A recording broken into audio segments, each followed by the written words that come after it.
before the Clone Wars, before the Battle of Geonosis, before clones and droids turned the galaxy into a factory of death.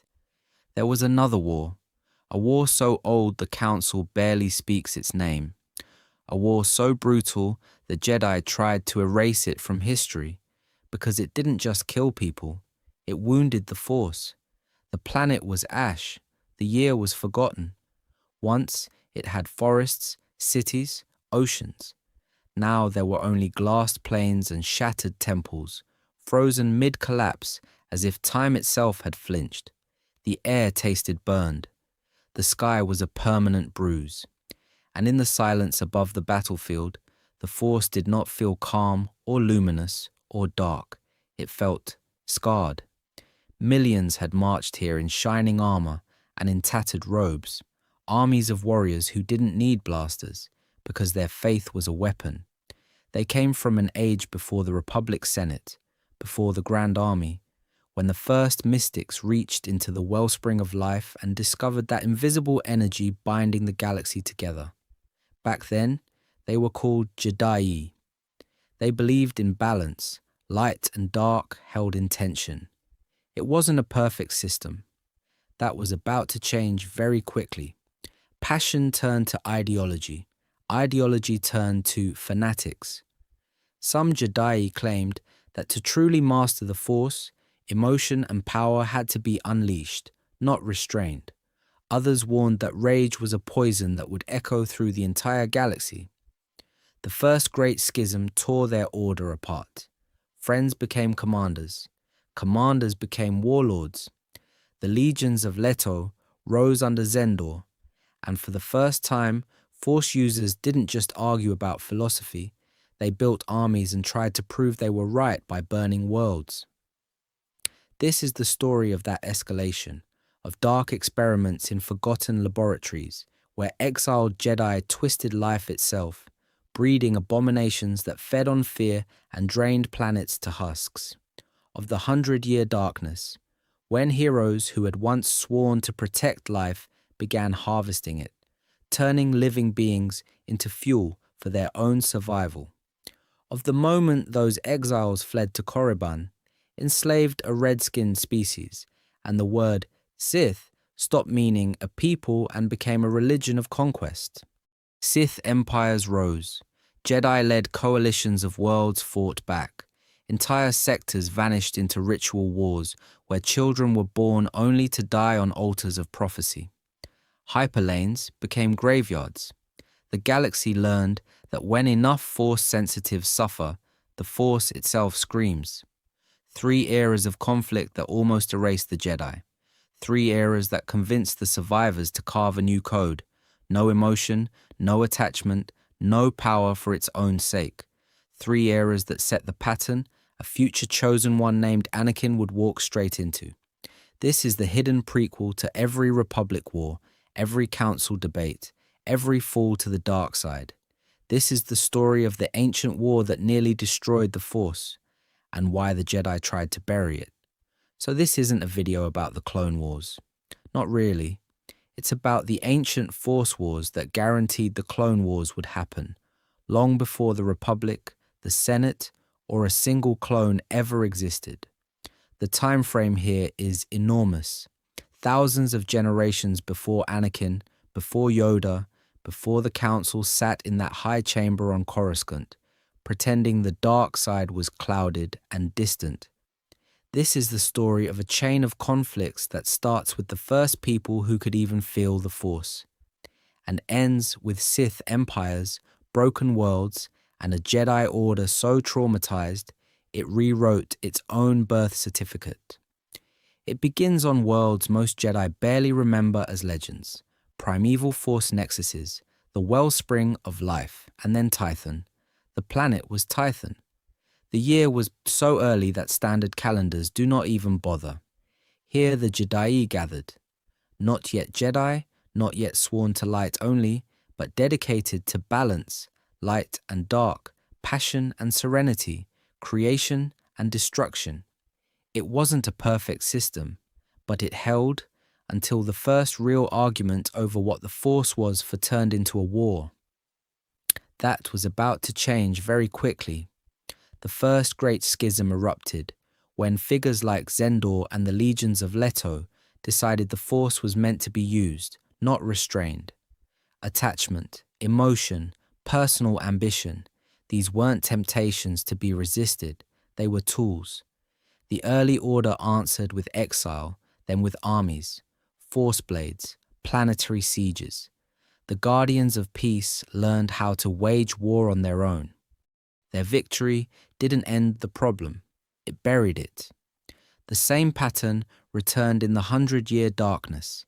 Exiled dark Jedi pushed further, experimenting with alchemy, creating war beasts and abominations that fed directly on fear and pain. When they finally lost, they fled to Korriban, conquered the native Sith species, and the first true Sith Lords were born. A title that started as a slave brand became a banner. From there, the old Sith Wars turned a philosophical split into a galactic crisis, the Great Hyperspace War. Naga Sadow's fleets dropping out of hyperspace above Republic worlds. The Battle of Korbos, where dark side warlords were finally crushed at a cost so high the Force itself seemed to recoil. Then later, Revan and Malak, fallen Jedi using Republic infrastructure, Jedi tactics, and stolen armies to nearly finish what those earlier schisms began. Here's the central claim. This entire era is the most successful self-deception the Jedi ever committed. The Order took centuries of civil wars, genocidal experiments, and near apocalypses, and filed them down into a cautionary fable about falling to the dark side. The closer the galaxy came to discovering that the Force could actually break, the more the Jedi insisted it had always been simple. No emotion, no attachment, no power for its own sake. This video is going to walk through that buried timeline step by step. From Tython and the Jedi, through Zendor and the first great schism, into the 100-Year Darkness, the Great Hyperspace War, the Mandalorian conflicts, Revan's crusades, all the way to Bane and the Rule of Two. Each battle, each war, echoing forward into Geonosis, Order 66, and the Skywalker bloodline. Because understanding this forgotten war changes everything. The Jedi Code stops looking like timeless wisdom and starts reading as emergency damage control.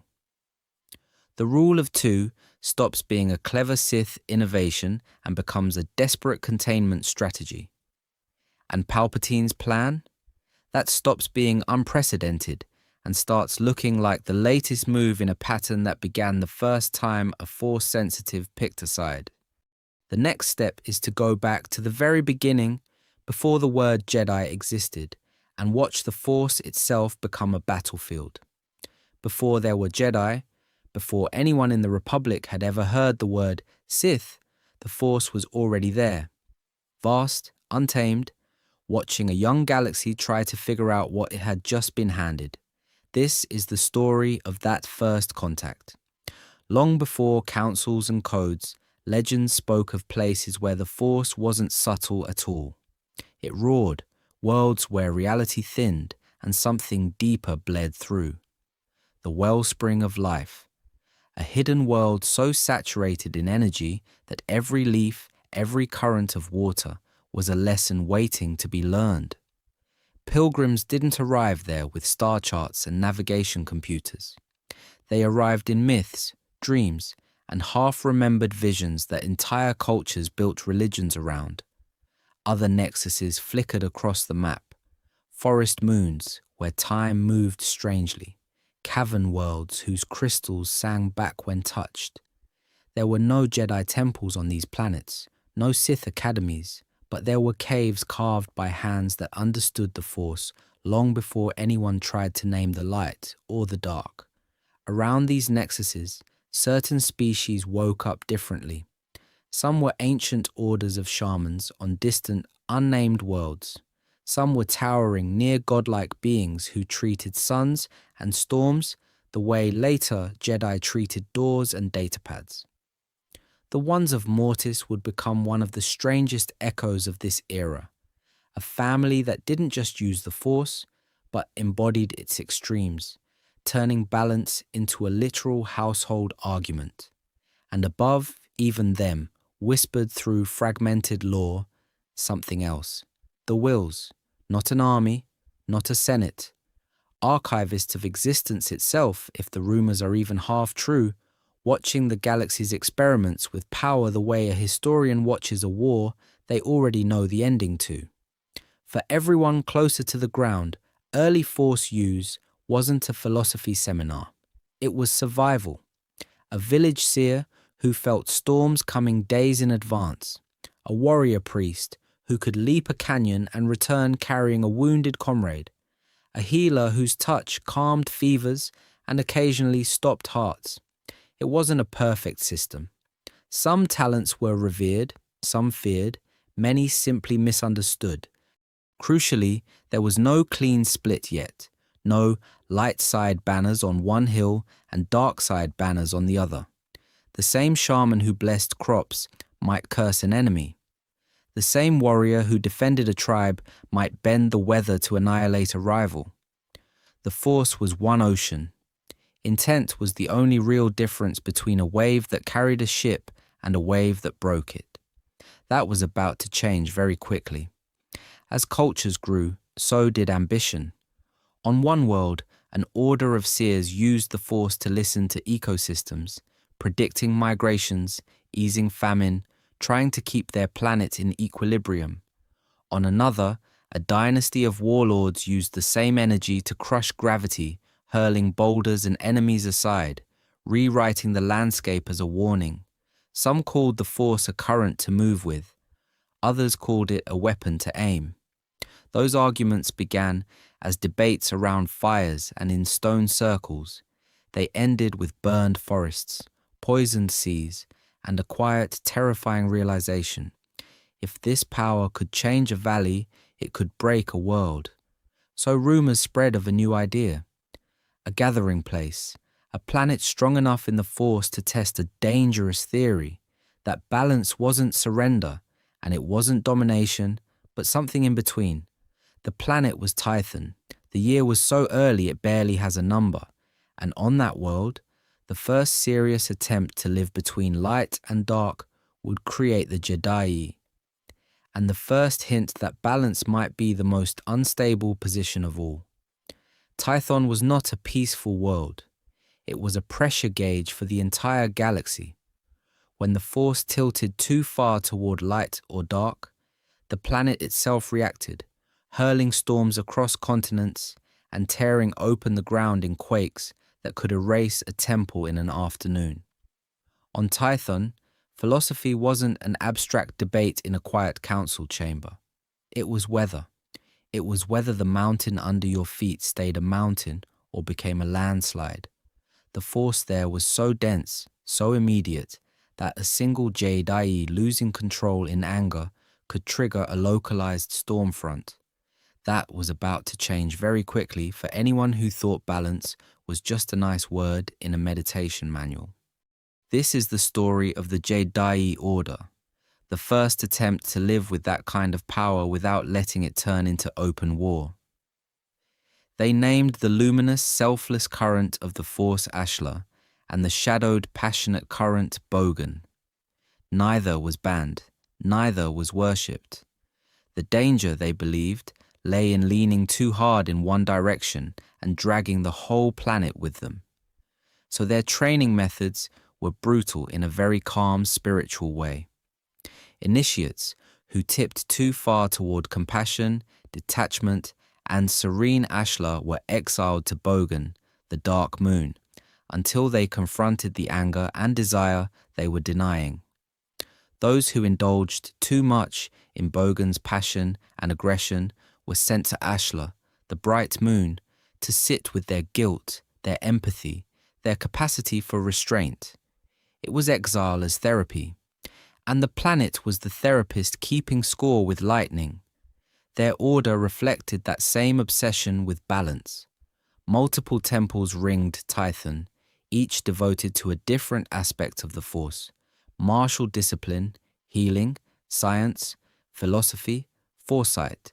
Warriors, scholars, and seers all carried the same authority.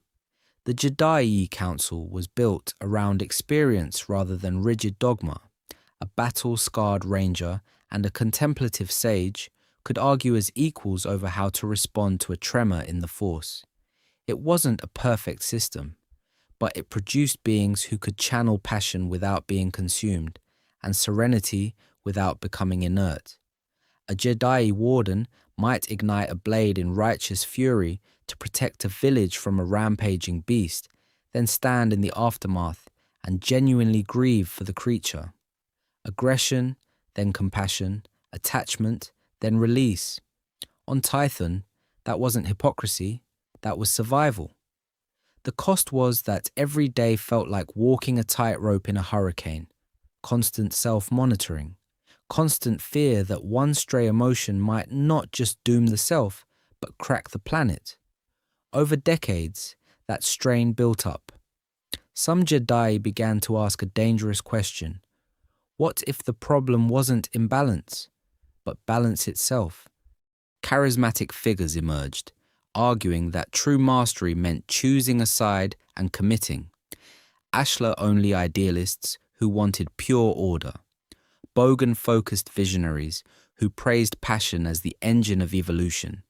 And once those arguments started, the storms on Tython grew louder, hinting that the next phase of the Force's history would not be a quiet one.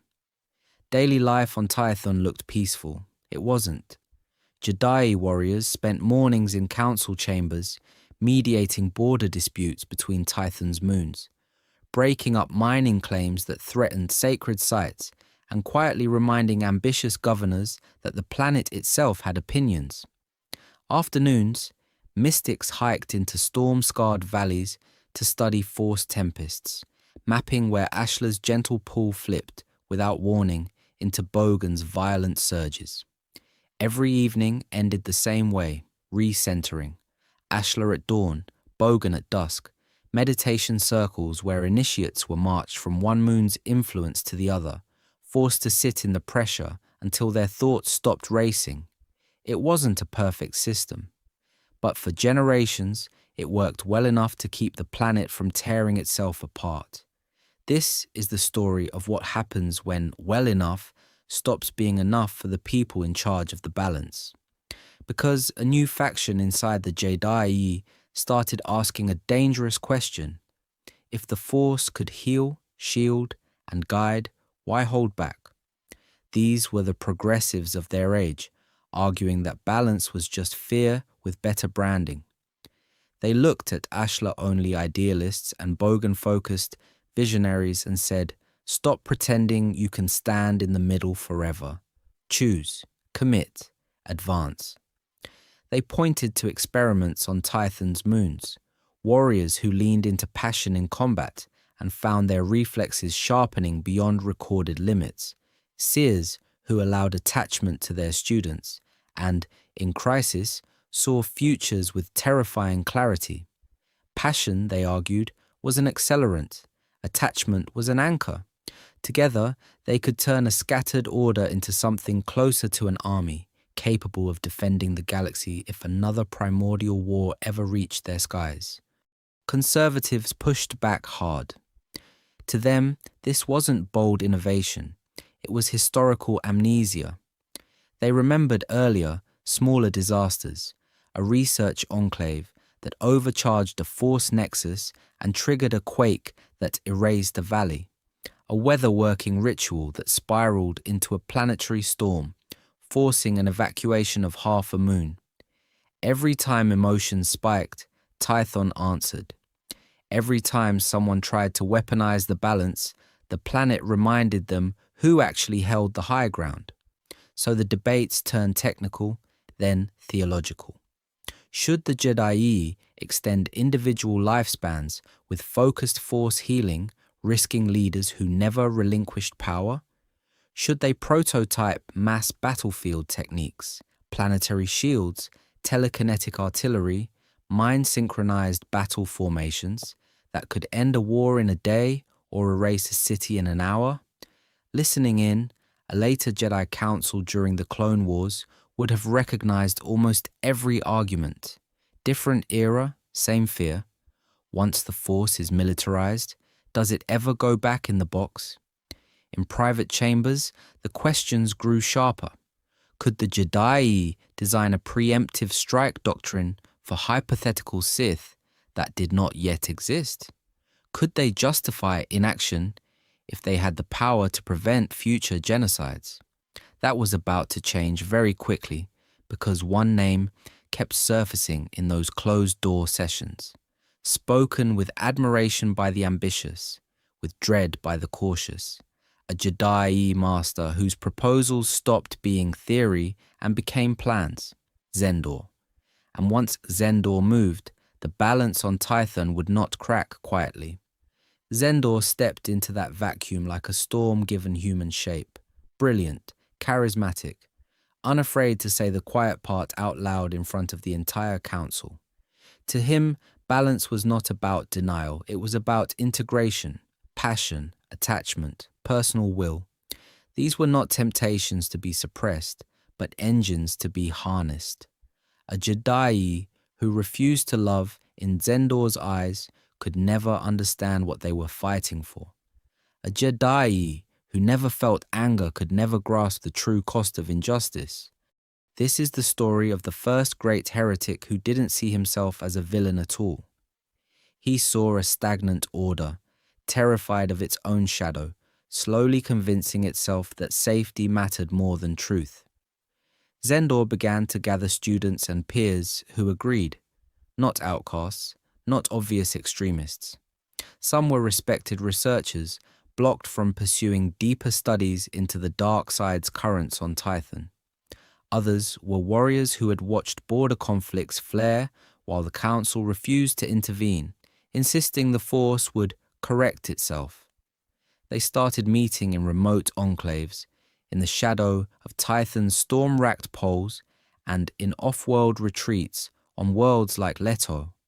From those circles came a name, the Legions of Leto. It sounded militant. It was meant to sound protective. In their own records, they called themselves liberators of the Force, reformers freeing it from fear, not conquerors trying to bend it into a weapon. Their grievances were specific. Research into Force alchemy and life manipulation banned.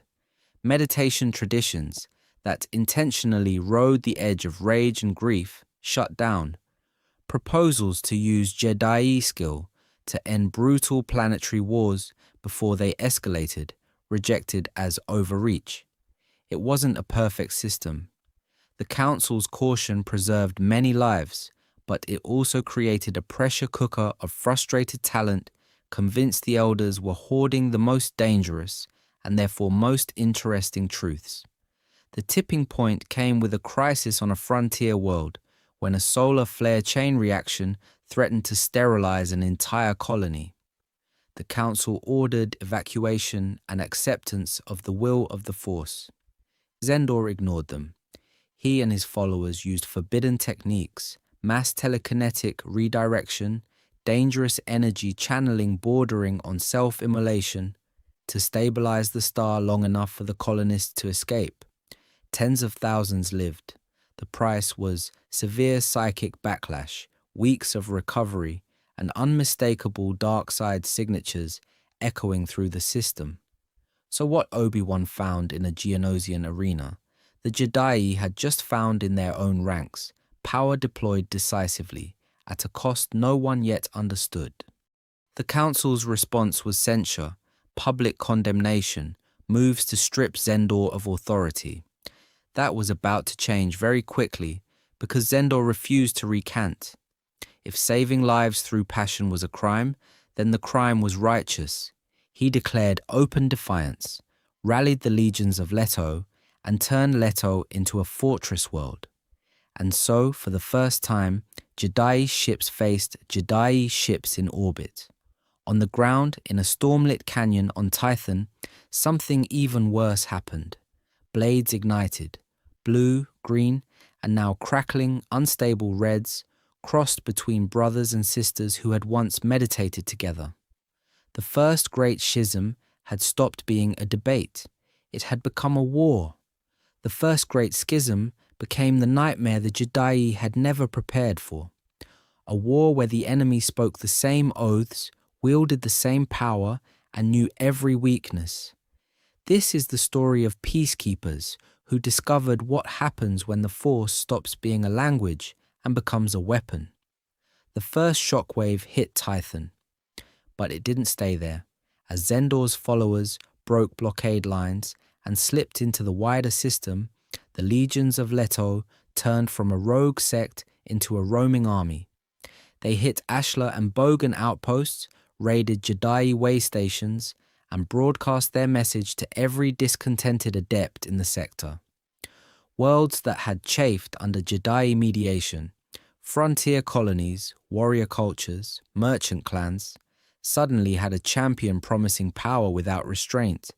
That was about to change very quickly for the Jedi. Skirmishes became campaigns. Campaigns became sieges.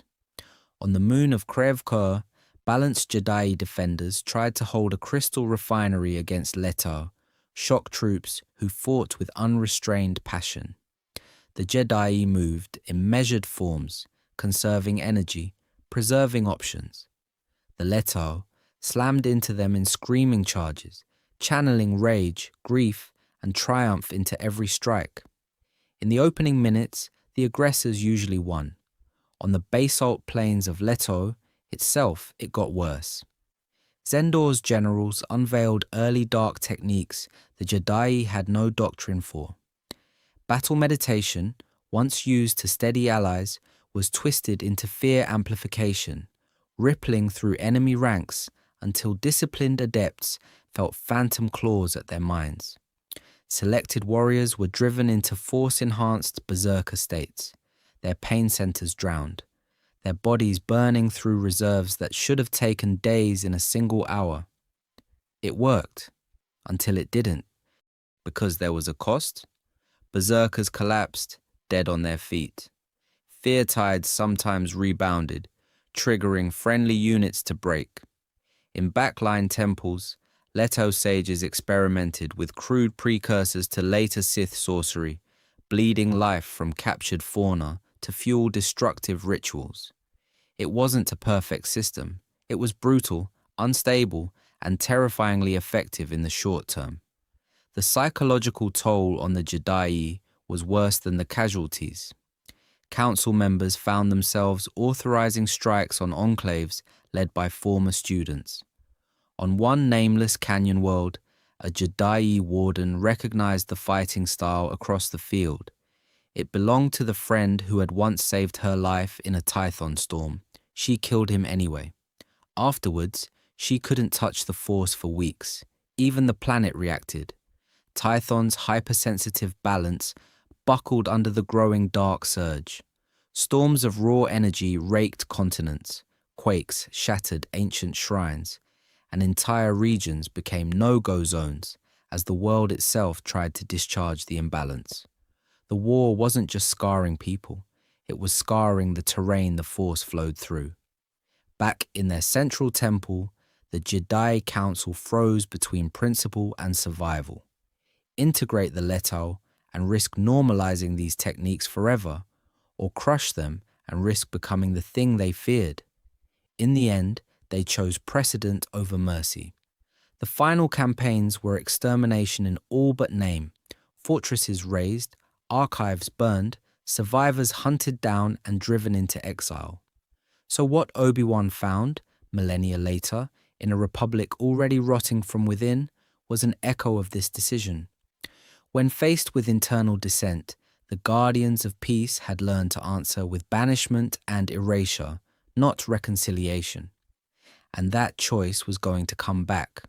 That choice was going to come back because the Jedi didn't read the first great schism as a warning about imbalance. They read it as proof that half the Force could not be trusted.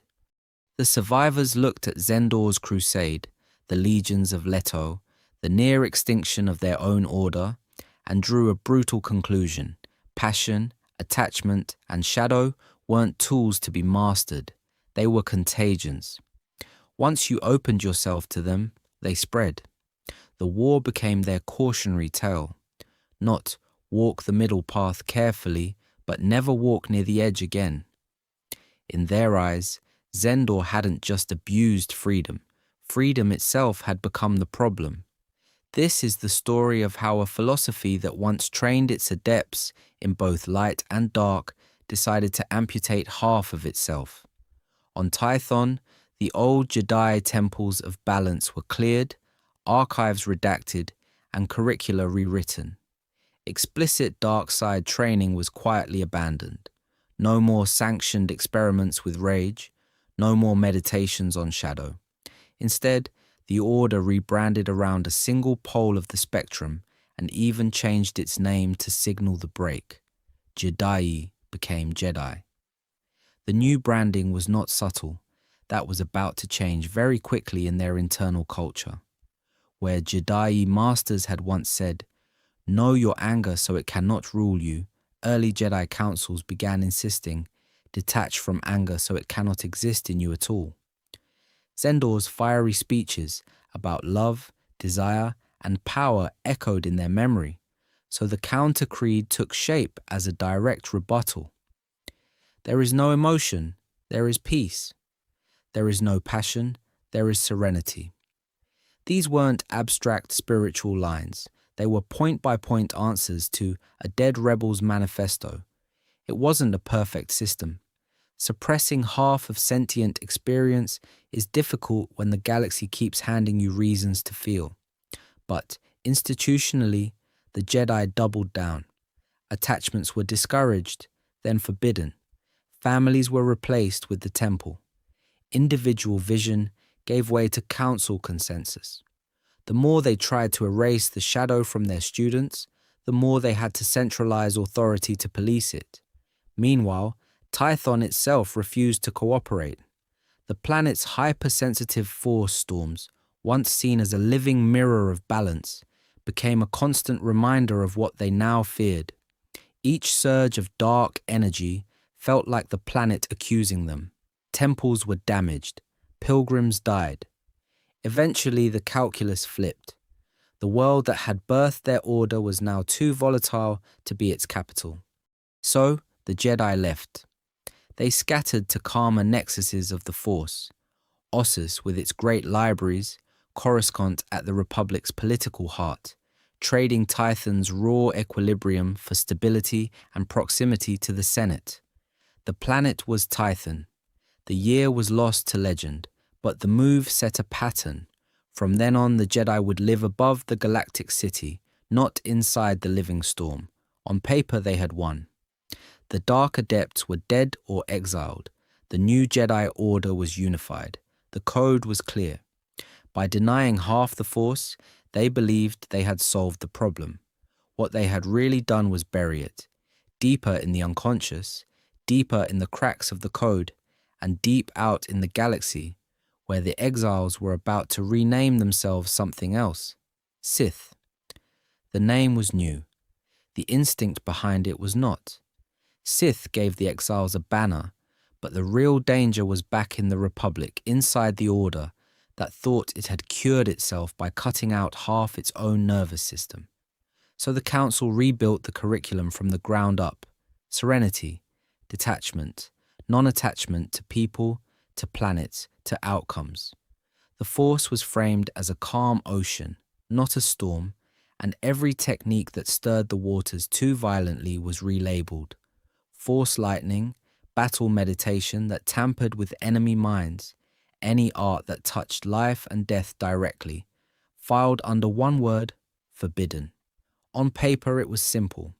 Jedi would study defensive combat, disarming strikes, and clean surgical applications of telekinesis. No more experiments with raw passion. No more Jedi exercises that asked apprentices to sit in the dark and listen to their fear. That was about to change very quickly, because the archive still existed. Deep in sealed vaults on Coruscant and Ossus were the Jedi holocrons from Tython. Zendor's commentaries on passion as a path to clarity, and early treatises on preserving consciousness after death. Officially, these were historical artifacts. Unofficially, they were magnets for the most restless minds in the Order. This is the story of the students and knights who started reading the footnotes. A healer on a plague world who wondered why a Jedi could not accelerate cell growth just a bit more. A researcher stationed near the wellspring of life who asked whether the Force could be persuaded to regrow a severed limb. A battlefield commander who watched an entire village die and thought, if the Force connects all living things, why can't it pull them back? They were not cackling villains. They were problem solvers, proto-alchemists, medics, and theorists who argued that in a galaxy facing warlords and dark adepts, the Republic needed every advantage. If the Sith were willing to twist life, shouldn't the Jedi at least understand how it worked? The Council's answer was fear in ceremonial robes. Rather than debate ideas, they banned them. Rather than supervise dangerous research, they shut it down, reassigned its authors, and quietly edited catalogue entries so certain holocrons no longer existed. It wasn't a perfect system. Every prohibition turned the archives into contraband, every sealed door into an invitation. So what Obi-Wan found in a dusty back corner of the temple centuries later was the end result of this era: red-flagged scrolls, corrupted holocrons, and techniques no one would admit to cataloguing. But in this earlier age, those same texts were still circulating hand to hand. Small circles formed, a healer here, a theorist there, a disillusioned battle master testing forbidden augmentation techniques in remote outposts. They compared notes through encrypted messages, met on quiet moons, and treated the Council's silence as a kind of permission. Individually, they were curiosities. Together, they were something else, a loose, invisible network of dark experimenters. The ideas were coalescing, the ethics were eroding, and soon these underground scholars would stop calling themselves researchers and start calling themselves what the galaxy would remember them as: the exiled dark Jedi of the 100-year darkness. This was where the experiments stopped being theory and started becoming war. The exiles did not stay scholars for long. Figures emerged from that invisible network and turned it into a hierarchy. There was the healer who stopped accepting death as a boundary and began stitching shattered bodies together with raw hatred. The alchemist who believed the Force was a tool, not a teacher. And the warlord who said the quiet part out loud: power, immortality, control. Those would be their new code. This is the story of Jedi who stopped pretending they were guardians and started acting like gods. They abandoned the old mantras. No more, there is no emotion, there is peace. Emotion was the fuel, fear, rage, obsession. They hoarded it, refined it, weaponized it. On forgotten worlds at the edge of the Republic, laboratories grew around them, not clean halls, pits, vaults, caves carved with symbols that bled red when touched. Crude force alchemy turned from curiosities into procedures, distilling pain, binding it to bone, fusing flesh and crystal to see what screamed and what survived. Their healing kept warriors alive long past the point mercy would have intervened. Limbs regrown but twisted, nerves rewired so every breath hurt, because agony made them stronger in the dark. In the deepest chambers, they attempted something worse: living weapons, beasts whose nervous systems were braided with tendrils of the Force. Proto-leviathans that fed on fear, then on life itself. It wasn't a perfect system.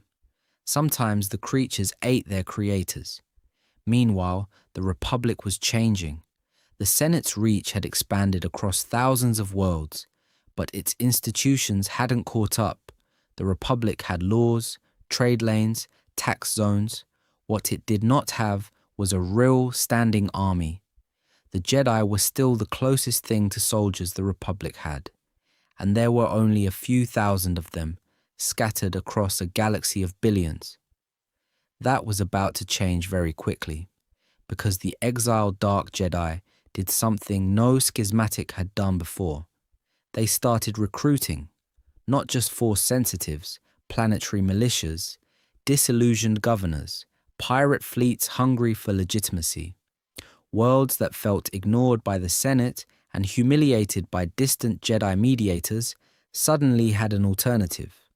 Warlords who promised protection, power, and miracles that bent the rules of life and death.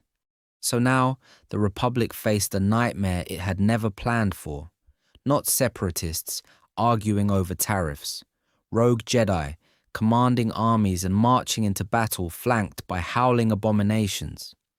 The first major confrontations were disasters in slow motion. On one frontier world, a Jedi task force arrived expecting another diplomatic standoff. The planet was X, the year was Y. They found a city already conquered, its defenders walking again with glazed eyes and black veins, held together by invisible threads of dark energy. When blasters fired, the bodies fell, then lurched back to their feet as the warlord tightened his grip. Lightsabers met blades of alchemically hardened metal that drank in energy and spat it back as arcs of sickly lightning. Battle meditation twisted into something predatory, turning Jedi doubts into weapons against them. Knights who had trained side by side now faced former comrades who fought with no restraint, no concern for collateral, and no intention of taking prisoners. Those early clashes shattered illusions. This wasn't a brief flare-up, a footnote schism to be resolved by a council delegation and a stern speech. This was a new kind of war, one that would not burn out in a single generation. The 100-year darkness had begun, and with every battle, the Force itself felt a little less stable. The Jedi had exiled their problem. The Republic had underestimated it. Now both were about to learn that the dark side, once given an army and a cause, does not stay contained. And somewhere, in the shadows beyond those first battlefields, the word Sith was waiting to be born.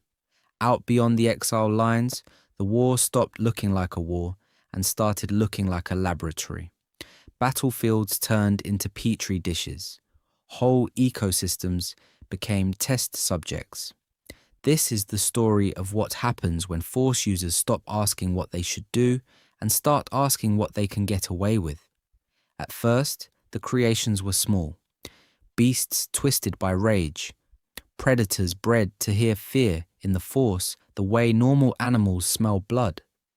Dark adepts took native fauna and rewrote them, using rituals the early council had banned for a reason.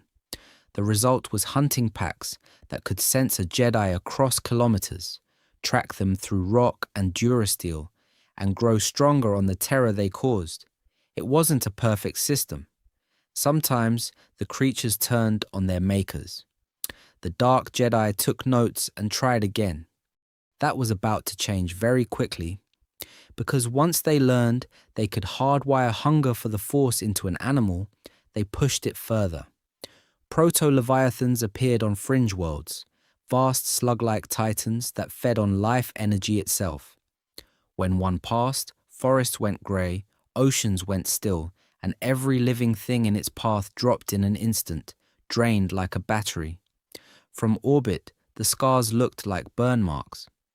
On the surface, they were worse, places where the Force felt thin, frayed, almost absent. Soon entire planets became laboratories.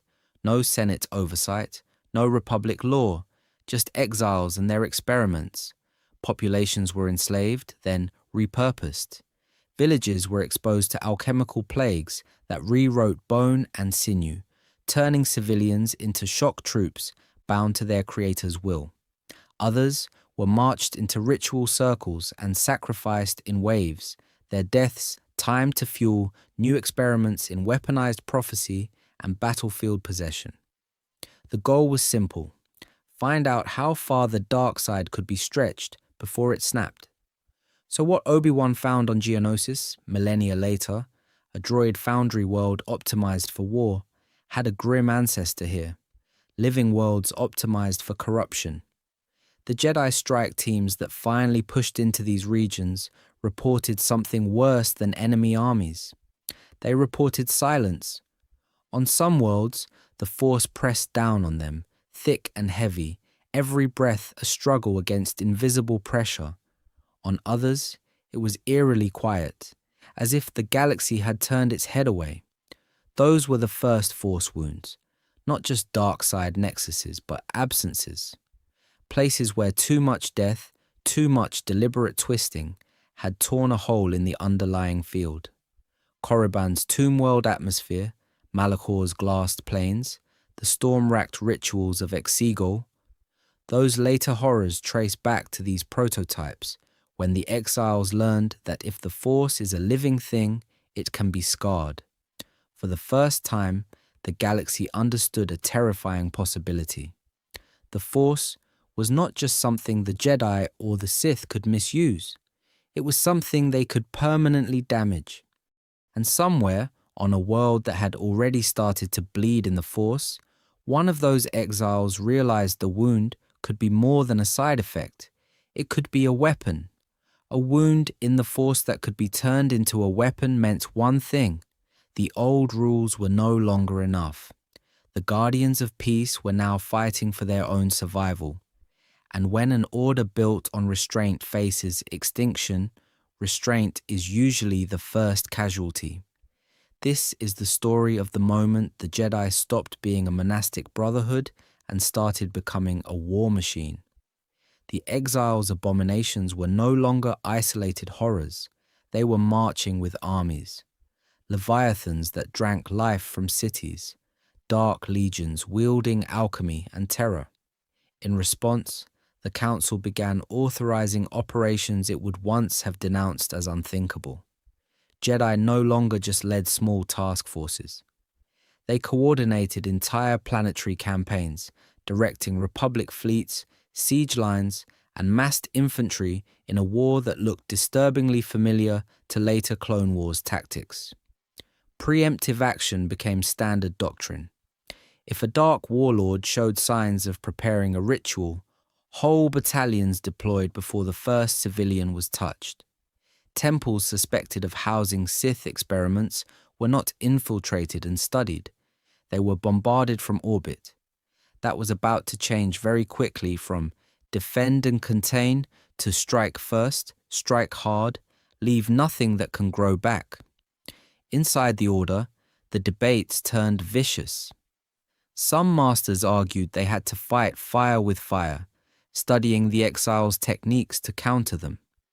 They experimented with dampening fields that smothered Force use, with mirrored rituals meant to reflect a wound back on its creator.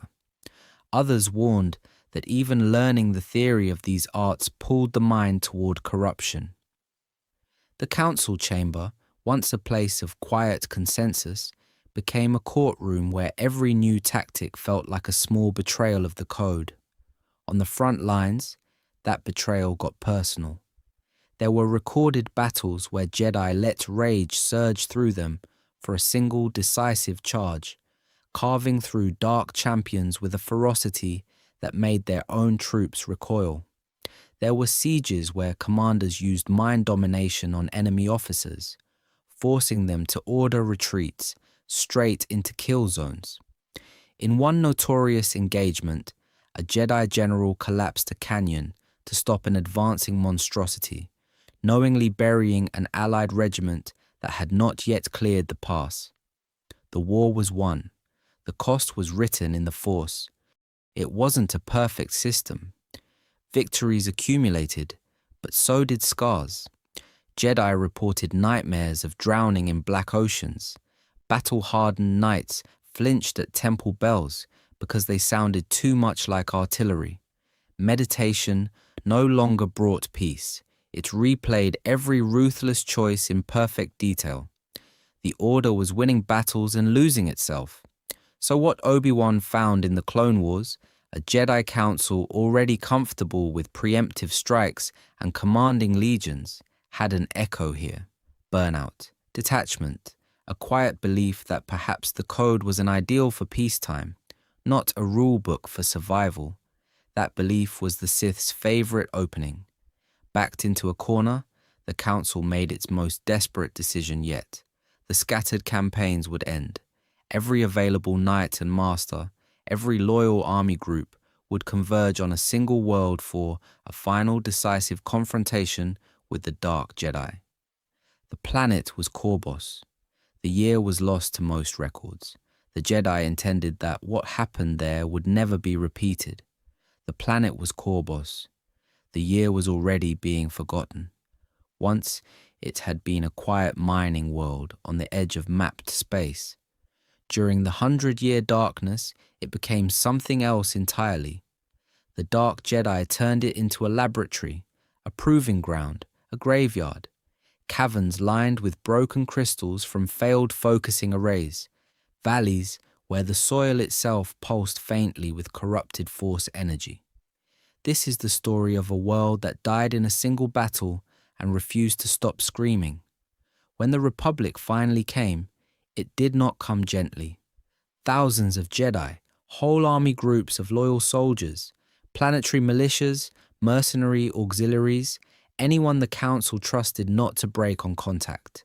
Against them, the surviving legions of Leto, warped by decades of forbidden alchemy, standing behind fortifications built from fused bone and slagged durasteel. The Dark Jedi had bred horrors in those labs. Leviathan progenitors that fed on living Force signatures, winged predators that hunted by sensing fear. Korbos was not just a battlefield, it was a weapon. The opening hours were a massacre. Dropships burned in the upper atmosphere, dragged from the sky by gravitational maelstroms, the Dark Jedi anchored into the planet's crust. On the ground, entire clone-era divisions would have vanished in minutes. Here, even veteran Republic troops simply disintegrated under waves of psychic agony. Jedi strike teams pushed forward anyway, sabers lit, forming moving bastions of calm in a landscape that wanted them dead. That was about to change very quickly. As the lines closed, the Dark Jedi unleashed the rituals they had been perfecting for a century. Battle chants that turned rage into concussive shockwaves. Blood sigils that detonated when touched by a lightsaber. One Dark Master reportedly inverted a valley's gravity, slamming an entire advance force into the sky, then the ground, then the sky again, until nothing moved. The Jedi had never trained for this. How do you keep the peace when the planet itself is fighting you? There were moments when the order almost broke. A vanguard of knights, overwhelmed by telepathic projections of their own worst memories, dropped their weapons and clawed at their faces. A rearguard commander ordered a retreat that would have collapsed the entire front. It wasn't a perfect system. The Council's plan assumed discipline that no one had ever had to prove before. But unity, in the end, was the Jedi's only real superweapon. Small circles of masters sat down in the mud, linked their minds, and broadcast calm through the chaos, smothering the Dark Jedi's psychic onslaughts. Padawans threw themselves into impossible holding actions, buying minutes with their lives so evacuation shuttles could lift the wounded. One contingent of healers deliberately overextended, burning out their own connection to the Force to stabilize a collapsing fault line ritual before it could crack the planet open. By the time the last dark fortress fell, Korbos was effectively dead. Forests flash fossilized by alchemical firestorms, oceans boiled into toxic mist. The Force there felt thin, frayed, as if the battle had physically torn at the underlying fabric. The Jedi had won. The price was a generation of trauma and a world that could never be cleansed. In the ruins, the Council faced its final decision: execute the surviving Dark Jedi and risk martyring them in memory, or exile them beyond the Republic's reach. They chose exile. Transport ships, stripped of hyperlane beacons, were sent toward the unknown, carrying defeated warlords, still burning with ambition. The Council thought it was ending a war. In reality, it was exporting the problem to the edges of the galaxy, where those exiles would meet an ancient red-skinned species and redefine a word forever, Sith. And Korbos, silenced at last, became the warning the Jedi tried hardest to forget. The transports didn't land on a paradise. They crashed into a graveyard, Korriban, a remote, brutal world on the edge of mapped space, endless red deserts, jagged canyons, and a sky that felt permanently bruised. The planet was Korriban.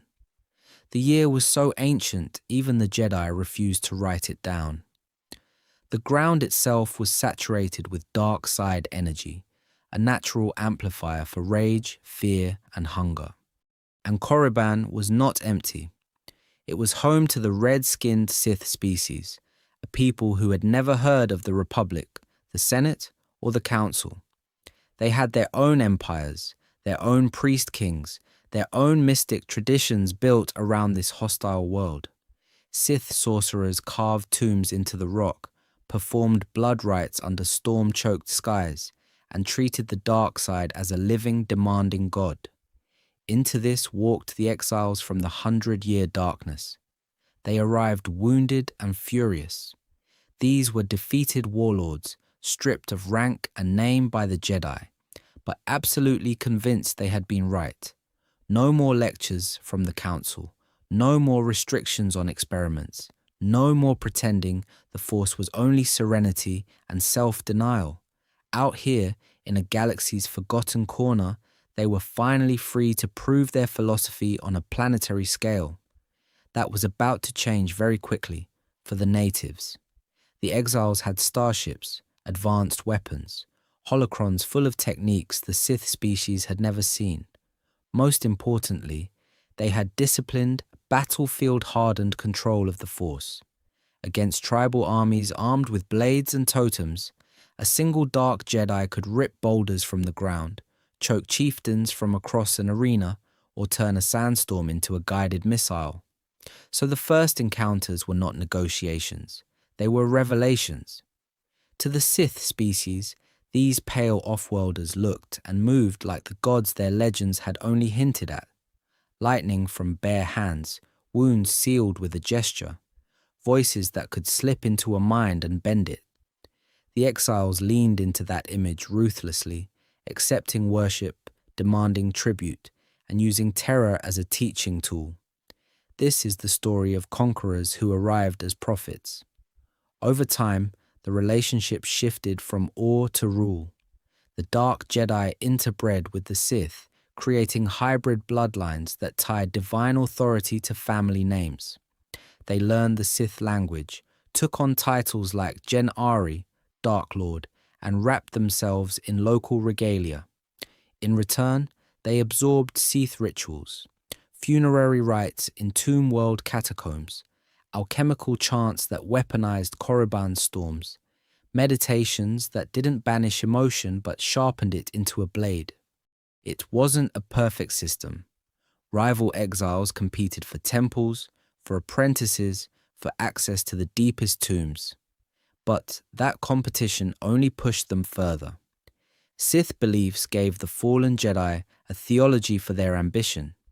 The exiles gave the Sith species an empire-sized upgrade in technology and organized violence. Out of that fusion came something new, not merely dark Jedi, not merely native Sith, an order that called itself the Sith, capital S, Dark Lords of the Sith, ruling over a caste of priests, warriors, and slaves.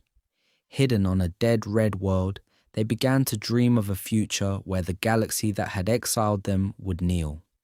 And on Korriban, in tombs lit by red crystal and whispered oaths, the first true Sith Order waited for someone to open the door to the wider war.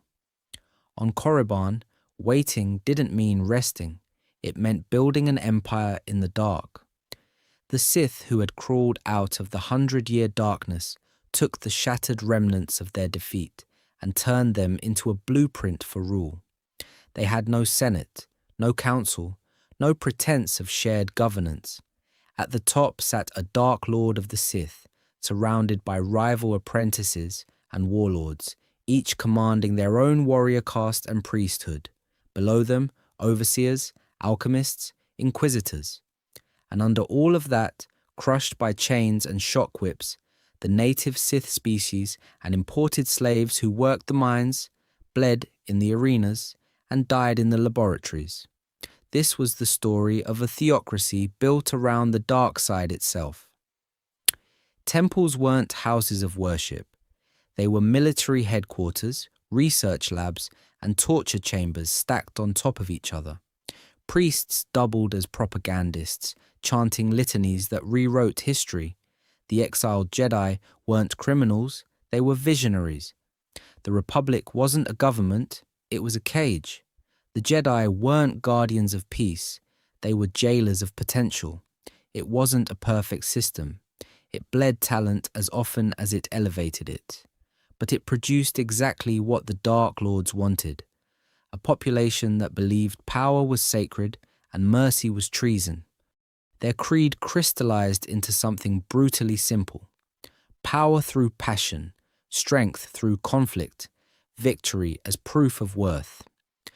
The strong, they taught, had not just the right but the duty to dominate the weak, because only ruthless leadership could drag a chaotic galaxy into order. Compassion was rebranded as sabotage. Restraint was framed as cowardice. Where the later Jedi Code would insist there is no emotion, there is peace, the Sith turned emotion into fuel and peace into an accusation. To make that creed real, they needed tools. So what Obi-Wan found, millennia later, as ancient Sith artifacts began here as cutting-edge weapons programs. Sith alchemists perfected techniques to twist living tissue, forging war beasts and shock troops that could breathe poison, shrug off blaster fire, or feed on fear. They carved holocrons that didn't just store knowledge, but actively tempted the listener, embedding the dark side into the teaching itself. On worlds rich in Kyber and geothermal energy, they built superweapons that could crack a planet's crust or drain its life force into ritual engines. One experiment could starve a continent. A scaled-up version threatened to silence entire systems. Training inside this machine made the Jedi Temple look almost gentle. Young acolytes were thrown into arenas, pitted against each other and against alchemical horrors. Failure meant maiming, exile, or a quiet execution that no one bothered to record. Success meant advancement and a bigger target on your back. Masters deliberately fostered rivalries, leaking secrets to spark duels. The Republic would have called it abuse. The Sith called it quality control. And for a while, the galaxy barely noticed. Korriban was distant. The Republic was complacent. The Jedi were busy arguing philosophy in marble halls. That was about to change very quickly, because an empire built on conquest doesn't stay in its tombs forever. It arms, it experiments, it dreams of expansion. And eventually, those dreams slam straight into a republic that still believes the last great war is behind it. The first real collision came in the form of a navigation error. A Republic scout ship chasing new trade routes and quiet profits dropped out of hyperspace in the wrong place. Not in an empty sector, not in some forgotten backwater. The planet was Korriban. The year was buried so deep in pre-Clone Wars history that even the Jedi archives whisper it. This is the story of the Great Hyperspace War. On the Sith side of that accident stood Naga Sadow, ambitious, brilliant, deeply impatient with an empire that had grown comfortable, haunting tombs. To Sadow, the Republic was a threat, yes, but more importantly, it was an answer. An answer to a question every conquering Sith eventually asks: how do you turn a hidden kingdom into a galactic empire? So when those Republic explorers were captured and dragged before rival Sith factions, Sadow saw opportunity. He staged prison breaks. He faked attacks on his own people. He framed the Republic as invaders long before the Senate had even heard the word Sith in a security briefing. Inside the Sith Council chambers, paranoia spiked. Outside, Sadow quietly maneuvered himself into sole control of the war machine he intended to unleash. That was about to change very quickly for the Republic, because Sadow didn't just call for war, he redesigned it. He used dark rituals to bind starships together in battle meditation, turning scattered fleets into a single, coordinated blade. He weaponized illusion on a strategic scale. Phantom armadas, false sensor ghosts, entire clone formations of ships that existed only in the minds of terrified defenders. When his invasion hit, it arrived through hyperspace as a storm. Simultaneous strikes on key Republic worlds, orbital bombardments paired with infiltration teams, and cult cells primed to flip local politics from the inside. The Republic had no standing army. The Jedi were guardians of peace, not admirals of a galactic navy. They were the closest thing to soldiers the Republic had, and there were only a few thousand of them, scattered across a galaxy of billions. So, when Sadow's fleets erupted into civilized space, the response was chaotic. Jedi task forces scrambled from world to world, trying to understand an enemy that used the Force as both weapon and communications network. Patterns emerge here that echo forward into the Clone Wars, superweapons. Sadow experimented with stellar manipulation, threatening to tear suns apart as leverage. Political manipulation, the Senate, blindsided, argued procedure while worlds burned. A manufactured sense of inevitability, each Sith victory used as proof that more emergency powers, more central control, were the only answer. It wasn't a perfect system. It was just effective enough to nearly break the Republic. In the end, desperation forced adaptation. Jedi commanders learned Sadow's rhythms. Republic captains exploited the overextension of his ritual-bound fleets. A counteroffensive drove the Sith back to their own territory, and in a climactic series of battles, Naga Sadow's forces shattered. He fled into exile, his empire fractured by civil war and betrayal. But the Sith were wounded, not destroyed. Their archives survived, their doctrines survived, and in the shadows of ruined strongholds, new warlords began quietly planning the next, smarter war against the Jedi and the Republic. The war ended on paper, the galaxy did not. In the wake of Naga Sadow's retreat, the Republic discovered what victory against the Sith actually looked like. Whole systems burned out, oceans boiled, moons turned into expanding rings of glass. Trade routes that had been stable for 1,000 years were suddenly death corridors, littered with minefields, derelict warships, and hyperspace anomalies left behind by panicked Sith battle sorcery. It wasn't a clean map anymore. It was a cauterized wound. This is the story of a galaxy that won, and then had to live with the bill. On worlds hammered by Sith superweapons, cities became radioactive tombs. Colonies that had relied on a single hyperspace lane found themselves cut off overnight. Some star systems simply vanished from navigational charts when their suns went unstable. That was about to change very quickly for the pilots and merchants who survived, because every jump now carried a new kind of fear. Not enemy fire, but the possibility that reality itself had been warped ahead. And then there were the scars in the Force. Major battle sites where tens of thousands of Jedi, Sith, and conventional troops died in compressed minutes did not go back to normal. They curdled. They became permanent dark side nexuses, places where anger echoed, where visions twisted, where young Padawans heard whispers that weren't theirs. Later Jedi strike teams would refuse to land on some of these worlds. The Council quietly declared them off-limits or quarantined for spiritual contamination. It wasn't a perfect system, Some scavengers still went in. Most of them did not come back sane. The Republic's political map warped just as badly. Terrified by how close the Sith had come to Coruscant, the Senate swung hard towards security.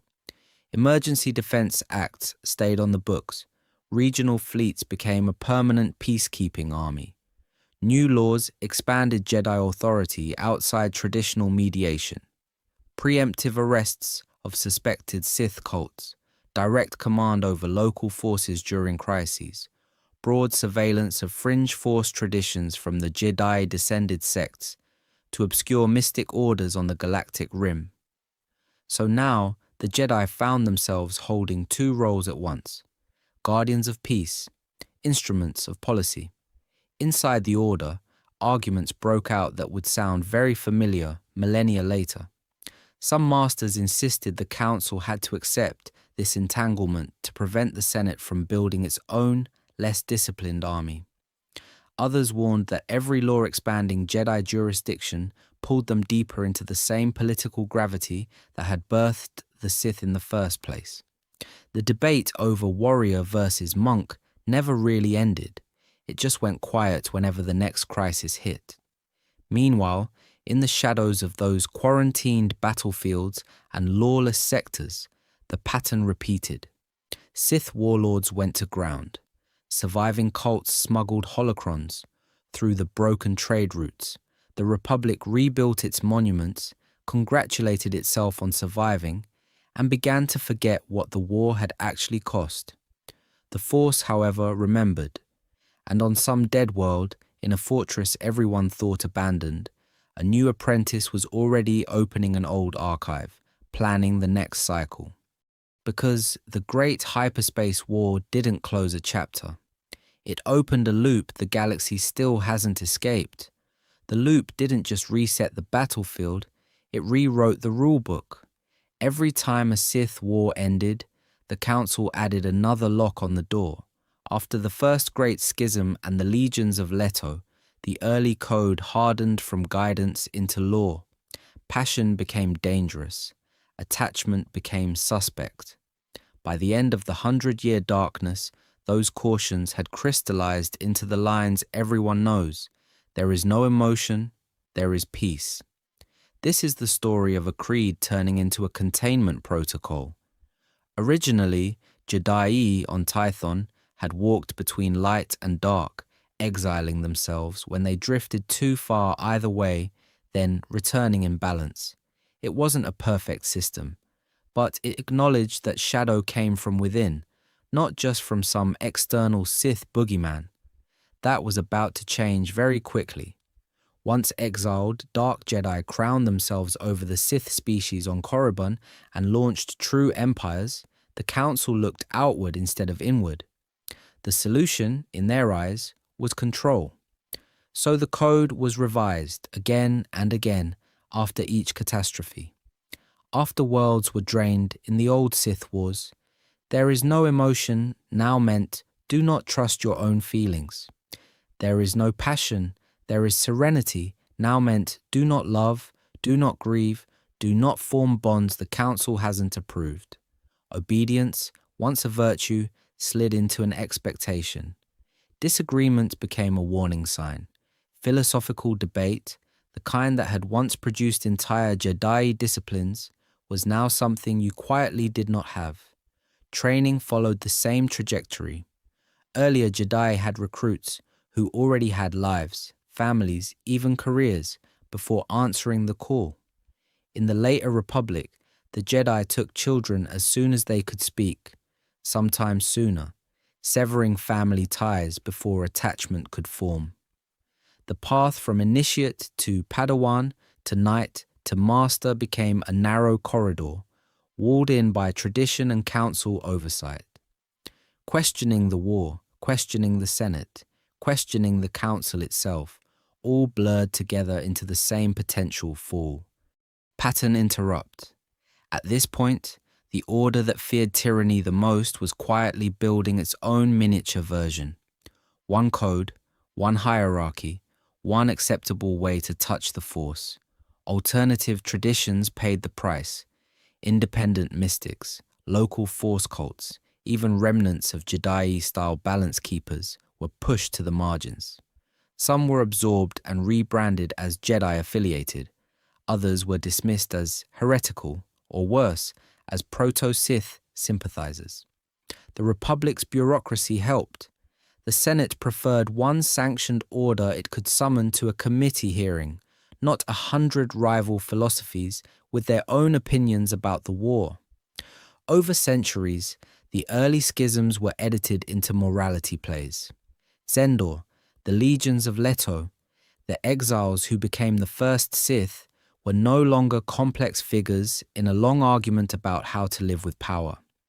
They were flattened into cautionary tales about fallen Jedi who dared to feel too much.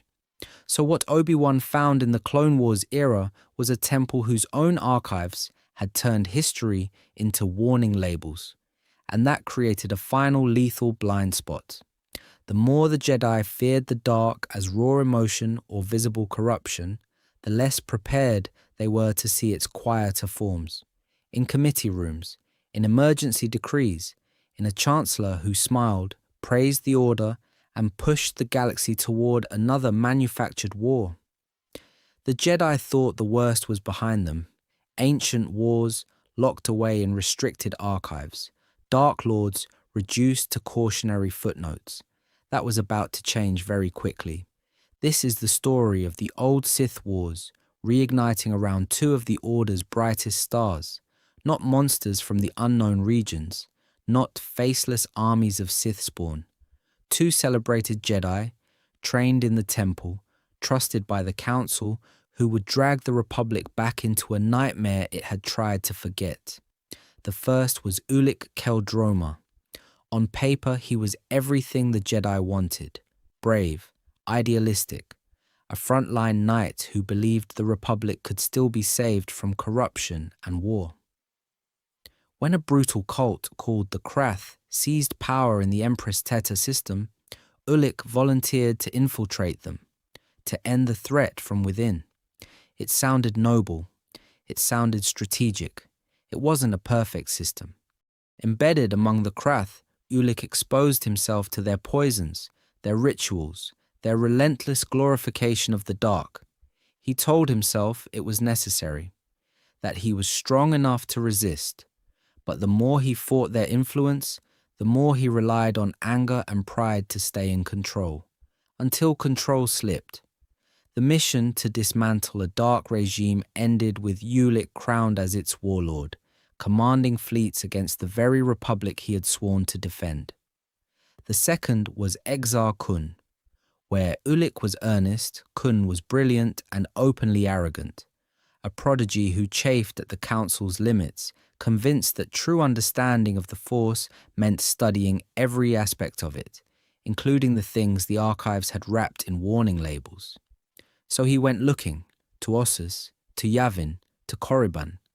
On those dead Sith worlds, Kun found exactly what the Order feared: intact teachings from the exiled Dark Jedi of the 100-year darkness, holocrons that promise power beyond the Jedi Code, and spirits very interested in a new apprentice. He didn't fall by accident. He negotiated his own damnation, bargaining away compassion and restraint in exchange for forbidden knowledge, until the spirits of the old Sith proclaimed him their new Dark Lord. Their separate descents collided. Exar Kun, now Dark Lord of the Sith. Ulic Qel-Droma, the fallen general whose armies were already blooding the Republic. Together, they formalized an alliance the galaxy hadn't seen in millennia, a reborn Sith hierarchy directing modern fleets and fanatical cults, using both capital ships and ancient rituals as weapons.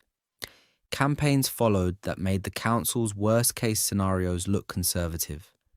Sith war fleets hammering Republic shipyards, raids on Jedi enclaves where Kun's followers used dark side sorcery to shatter lightsabers mid-duel and drain life from entire strike teams. On Ossus, experimental superweapons and force storms scarred the planet so deeply its libraries became ruins overnight. World by world, the pattern repeated. Political subversion, then orbital bombardment, then ritual devastation to erase whatever the Jedi might rebuild. The war was no longer just about territory. It was about rewriting the balance of the Force itself. And the most haunting part was not the scale of the destruction. It was the fact that both Architect and Enforcer had once been held up in the temple as examples to follow. Heroes turned conquerors, centuries before Anakin Skywalker, proving that the Jedi's greatest threats were often the ones they had trained best. Heroes turned conquerors, worlds turned into weapons. During the old Sith Wars, that pattern reached its purest, ugliest form on a jungle moon that future generations would mistake for a safe haven. The planet was Yavin 4. The year was irrelevant because what happened there never really ended. After his campaigns with Ulic Qel-Droma began to collapse, Exile Kun fled the core of the Republic and vanished into the Outer Rim. He wasn't retreating. He was trading battlefields. Away from the Senate, away from the Council, he could build something the Jedi would never allow, a world-scale dark side engine.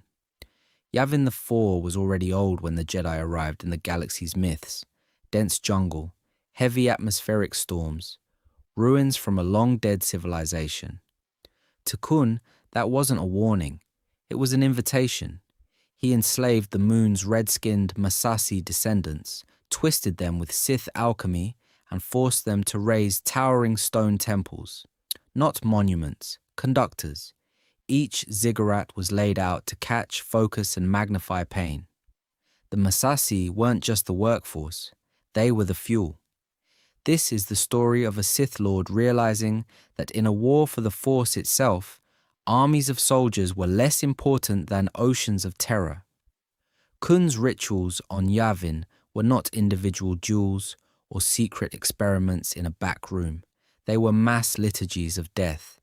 Whole tribes marched into underground chambers and never came back. Their fear, their agony, their broken loyalty were fed into engraved channels and obsidian spires, turning the entire moon into a battery of hatred that would hum under the vines for millennia.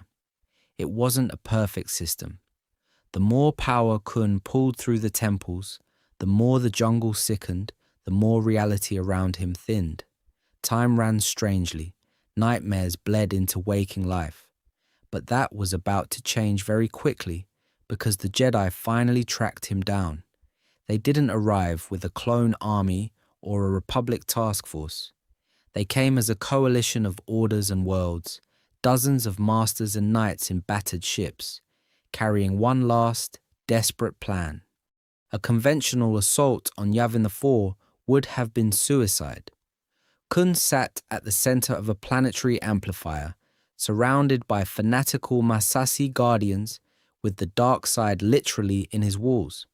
So, the Jedi did something they almost never do on that scale. They turned the Force itself into a weapon of mass destruction.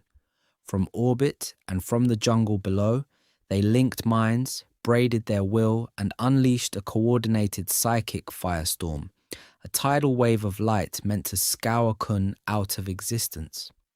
Kun adapted in the way only a Sith could. As the energy crashed down, he sacrificed the remaining Massassi in a final ritual, abandoning his body and anchoring his spirit inside the main temple. The Jedi's attack worked and failed at the same time. His physical form died. His ghost survived, chained to a poison nexus.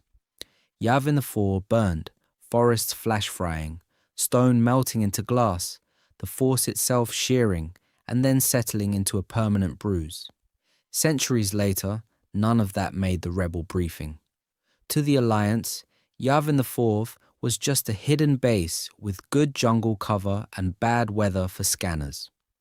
But the pilots who slept in those temples, the Jedi who would eventually train there, all reported the same thing: a pressure in the air, a sense of being watched by something ancient and disappointed. The moon remembered. The Force remembered. So when Luke Skywalker stood in those ruins, founding a new Jedi praxium on top of Exar Kun's grave, he wasn't just inheriting a convenient piece of real estate, he was stepping into a battlefield that had never fully cooled, a place where one ancient victory had simply frozen the war in place. And Yavin the Four was not the only wound waiting under the leaves and sand. Some scars were far older and far stranger than anything Exar Kun could imagine. Yavin the Force was one grave. The galaxy was a cemetery. Every major era of war left behind planets that didn't just lose battles. They lost their connection to the Force. The planet was Korbos. The year was 1,000 years before anyone had heard the name Skywalker. On that dead, ash-choked world, the Republic and the Jedi finally cornered a warlord whose experiments had already erased entire ecosystems. The battle ended with victory on paper and something else in reality. A region where the Force went thin, where meditating Jedi felt only static. The casualties were counted. The wound in the Force was not. That pattern kept repeating. Korriban, ancient capital of the Sith species, had already been layered with tombs, rituals, and sacrifices before the first exiled Dark Jedi arrived. Every new warlord carved another temple into the rock and another hole into the Force. Centuries of funerary alchemy turned the whole planet into a dark side echo chamber, a place where the air itself whispered old promises. Step onto that sand, and the Force doesn't just surround and bind, it presses, it crowds, it demands. Then there was Malachor, a superweapon built to weaponize the dark side against a Mandalorian army. That was about to change very quickly when the beam fired and petrified soldiers where they stood, freezing a war into a stone snapshot. The blast didn't just kill bodies, it sheared the Force, leaving a wound so violent that later visitors heard screams that were centuries old and felt terror that wasn't theirs. This is the story of Force wounds, places where so much life and emotion were annihilated in an instant that the underlying field twisted, thinned, or simply tore open. Yavin the Four, Korbos, Korriban, Malachor, and dozens of nameless moons formed a grim constellation. Some worlds became voids, where the Force felt distant and muffled. Others became nexuses, where it boiled over in raw, unfiltered intensity. Both were dangerous. Pilgrims, treasure hunters, even ambitious Padawans went there chasing visions or power. What they usually found were hallucinations, fractured time, and temptations tailored exactly to their fears. A Jedi could gain terrifying strength in a duel on Korriban, only to discover that the power wouldn't turn off when the fight ended. So what Obi-Wan found in the Clone Wars, random pockets of strange behavior, planets that felt wrong the moment a cruiser dropped out of hyperspace, was the long tail of this earlier age. The Council quietly built star charts of cursed systems. It wasn't a perfect system. Some sites were flagged for quarantine, guarded, or used as controlled training grounds. Others were erased from public archives entirely, their coordinates locked in vaults under the temple, so the Senate could never authorize a mining concession on top of a Sith catacomb. But even with redacted records and sealed holocrons, the damage was impossible to hide. The physical map of the galaxy had been rewritten by ancient wars. Hyperlanes bent around dead sectors. Whole regions were marked unsafe for reasons no navigator could fully explain, and every time a new conflict flared, armies accidentally marched across those old scars, proving that the Force remembered battles long after the Republic tried to forget them. Those scars didn't just sit on maps, they changed who stepped onto the battlefield, because in the shadow of Jedi and Sith, another power had been quietly sharpening its blades. Warriors with no prophecy, no temples, and no interest in balance, only victory. This is the story of the Mandalorians. Far from the Republic's core, on the storm-racked world of Mandalore, A culture evolved that treated war as art, religion, and social ladder all at once. They had no force traditions, no councils debating ethics. So they did something much simpler and in its own way much more dangerous. They built an entire civilization around the question, how do you kill a Jedi? That was about to change very quickly for the old assumptions that only Force users could shape the galaxy. Mandalorian clans forged powered armor, jetpacks, and integrated weapon systems not as fashion, but as answers to specific Jedi advantages. Flight counters acrobatics, sensors counter mind tricks, wrist rockets and flamethrowers punish anyone who tries to close to lightsaber range. It wasn't a perfect system, but it didn't have to be. It just had to be good enough to turn a demigod into a very mortal target. Early clashes proved the concept. The first time Jedi strike teams dropped onto a Mandalorian battlefield, they expected another warlord campaign, terrifying for civilians, hopeless against the Force. Instead, they met disciplined fire corridors, overlapping fields of missiles, and enemies who never gave them a clean line of sight. Mandalorians learned fast that a Jedi who can't see, can't push, and can't predict the next angle of attack is suddenly relying on very human reflexes. So their doctrine evolved. Smoke, sonic weapons, and flashbangs to overload senses the Force couldn't fully filter, magnetic traps to pin lightsabers, slug throwers, and flechettes that didn't behave the way a Jedi trained against blaster bolts expected. They studied overconfidence the way other cultures studied philosophy. If a Jedi would charge to protect civilians, then civilians became bait. If a Sith would rage when mocked, taunting became a formal tactic. As Mandalorian power grew, so did their ambition. Isolated raids turned into sector-wide campaigns. Clans united under warlords who saw the traumatized galaxy as an invitation. Republic worlds still reeling from ancient Sith wars now faced armored invasions from enemies who didn't care about the Senate, the Code, or any of the old treaties. Every new front pulled Jedi away from reconstruction and back into endless emergency. And Mandalorian armor itself became history written in metal. Beskar, rare and brutally hard to work, could withstand repeated lightsaber strikes. Over time, the T-visor helmet, the integrated gauntlets, the jetpack silhouette became a recurring wildcard in Force-centric wars.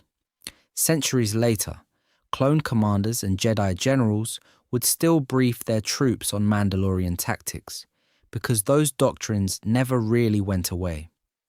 The galaxy had learned that the Force was not the only superweapon on the board. The next lesson would be worse. When Mandalorian expansion finally crashed head-on into a resurgent Jedi Order, the conflict would escalate into the Mandalorian Wars, an existential crisis so brutal that some Jedi would look into the dark and decide the only way to win was to use it.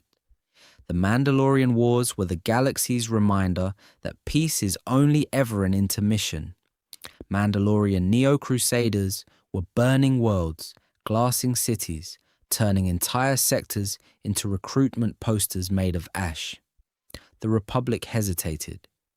The Jedi Council counseled patience. That was about to change very quickly, because two Jedi Knights were watching this slow-motion disaster with growing fury. Revan and Alec, soon to be known as Malak, were brilliant, idealistic, terrifyingly gifted. Strategists who saw patterns before generals saw battles. Healers who had walked refugee camps and listened to survivors catalogue entire planets' worth of war crimes. For them, every day of debate on Coruscant meant another world falling. This is the story of what happens when the Guardians of Peace decide the only moral option is to start a war faster. So, while the Council stalled, Revan moved. He spoke in war rooms, in shadowed archives, on frontline med stations. The message was simple. The Republic's army was breaking. The Mandalorians were not going to stop, and inaction was complicity. Jedi who shared that anger began to cluster around him. They called themselves the Revanchists. It wasn't a perfect system. It was a mutiny conducted in the language of moral urgency. Revan and Malak took command roles inside the Republic chain of command, something the Council had explicitly refused to authorize. That line was gone now. On worlds like Seroko, Dixun, and Duros, Revan's fleets became the spearhead. He studied Mandalorian honor codes, then designed campaigns to break them, lure the clans into overcommitting, cut supply lines, then orbital bombardment, offer no clean, glorious fights, only brutal attrition. The victories came, fast. Entire sectors that had been written off suddenly stabilized.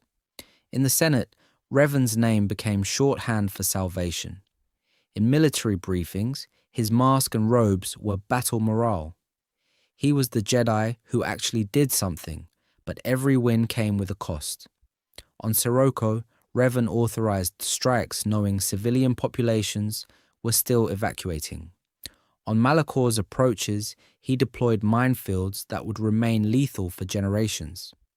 The Mandalorians respected him as a worthy enemy because he fought them on their own terms. The Council feared him for exactly the same reason. From Coruscant, senior masters watched casualty reports climb, and Revan's influence climb faster. This was a Jedi who had started by defying orders and ended up effectively directing Republic grand strategy.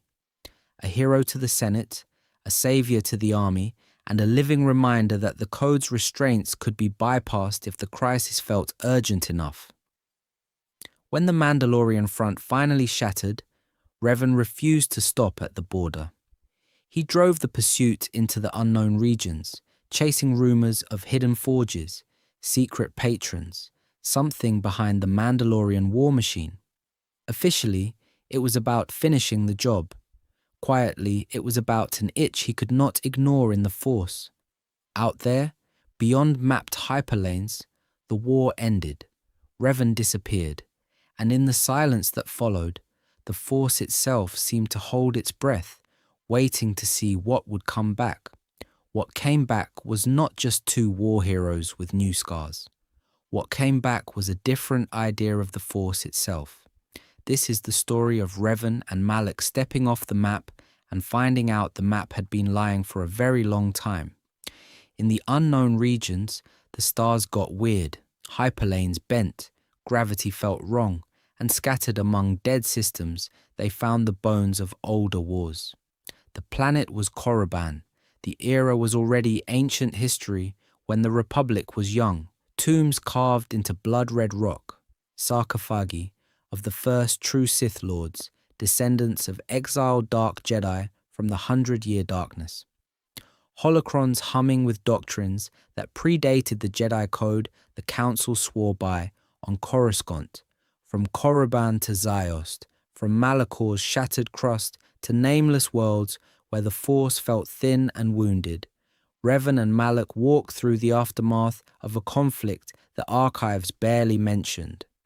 They found temples half consumed by petrified lightning, cities fossilized mid-destruction, weapons designed not just to kill armies, but to scar the Force the way superweapons later scarred planets.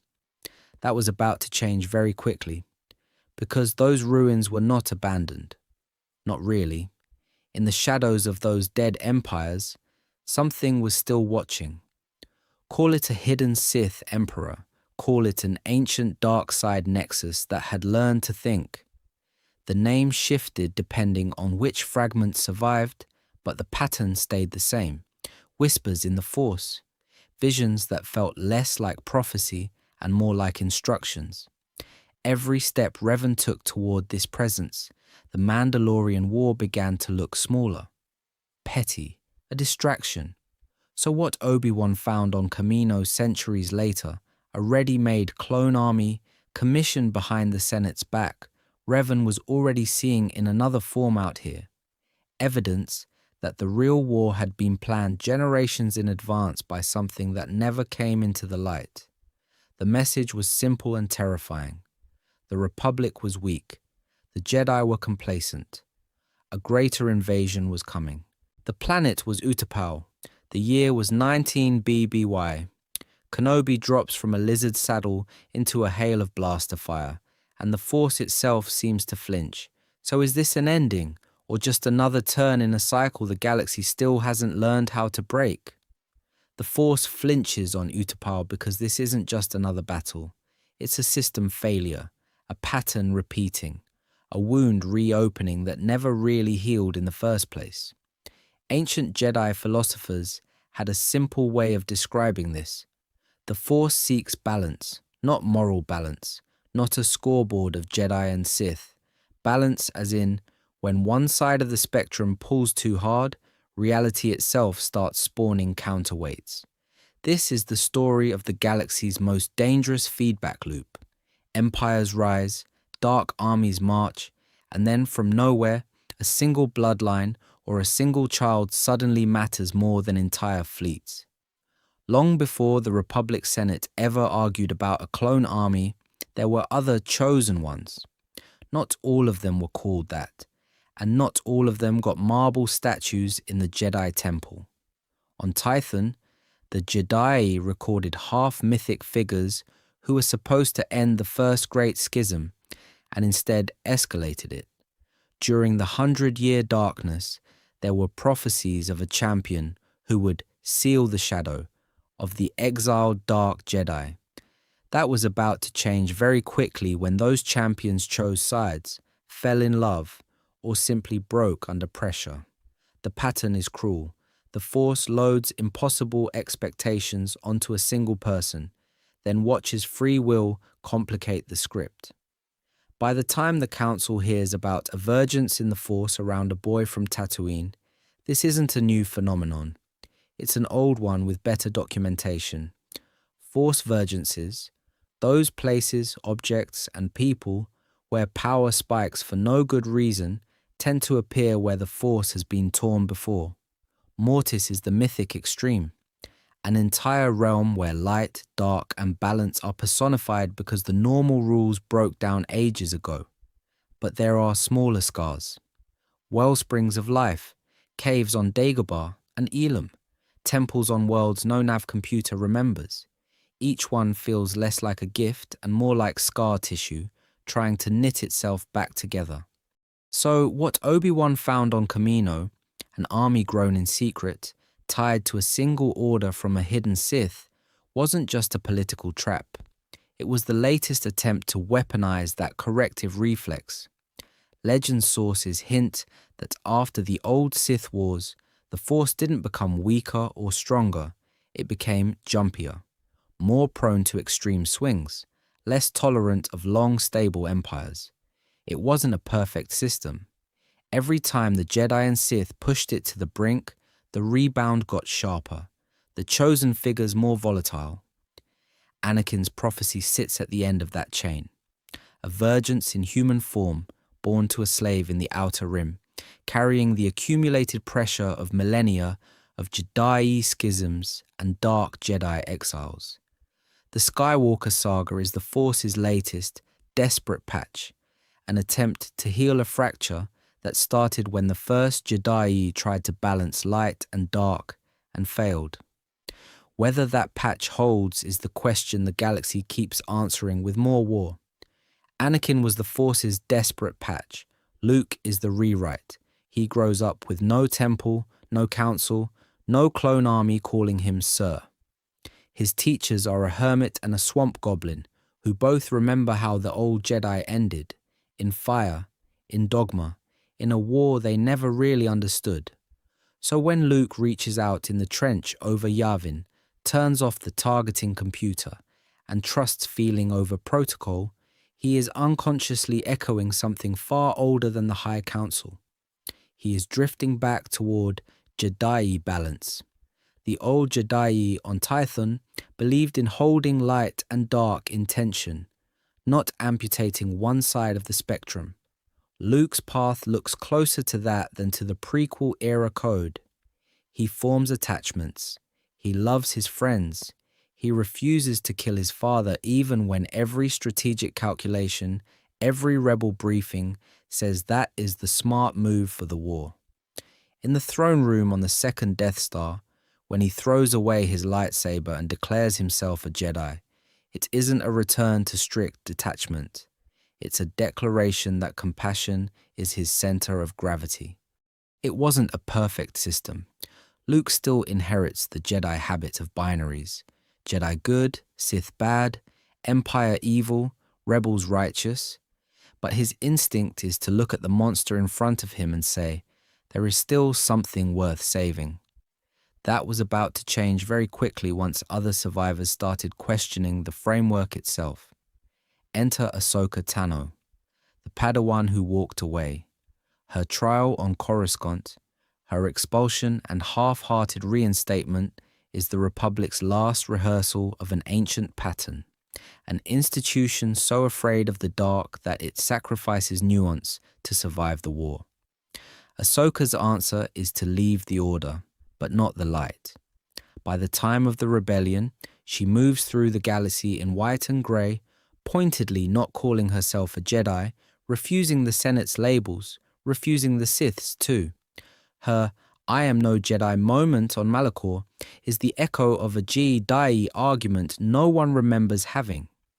She is trying to stand in the storm without becoming part of the old light-dark civil war that nearly broke the Force. Around her, the ghost crew in Rebels keep stumbling into the debris field of that forgotten conflict. Kanan Jarrus, a half-trained survivor of Order 66. Ezra Bridger, a street rat whose first real education in the Force comes from holocrons, inquisitors, and a Lothwolf, not a temple syllabus approved by the Council. This is the story of a generation learning from ruins instead of from scrolls.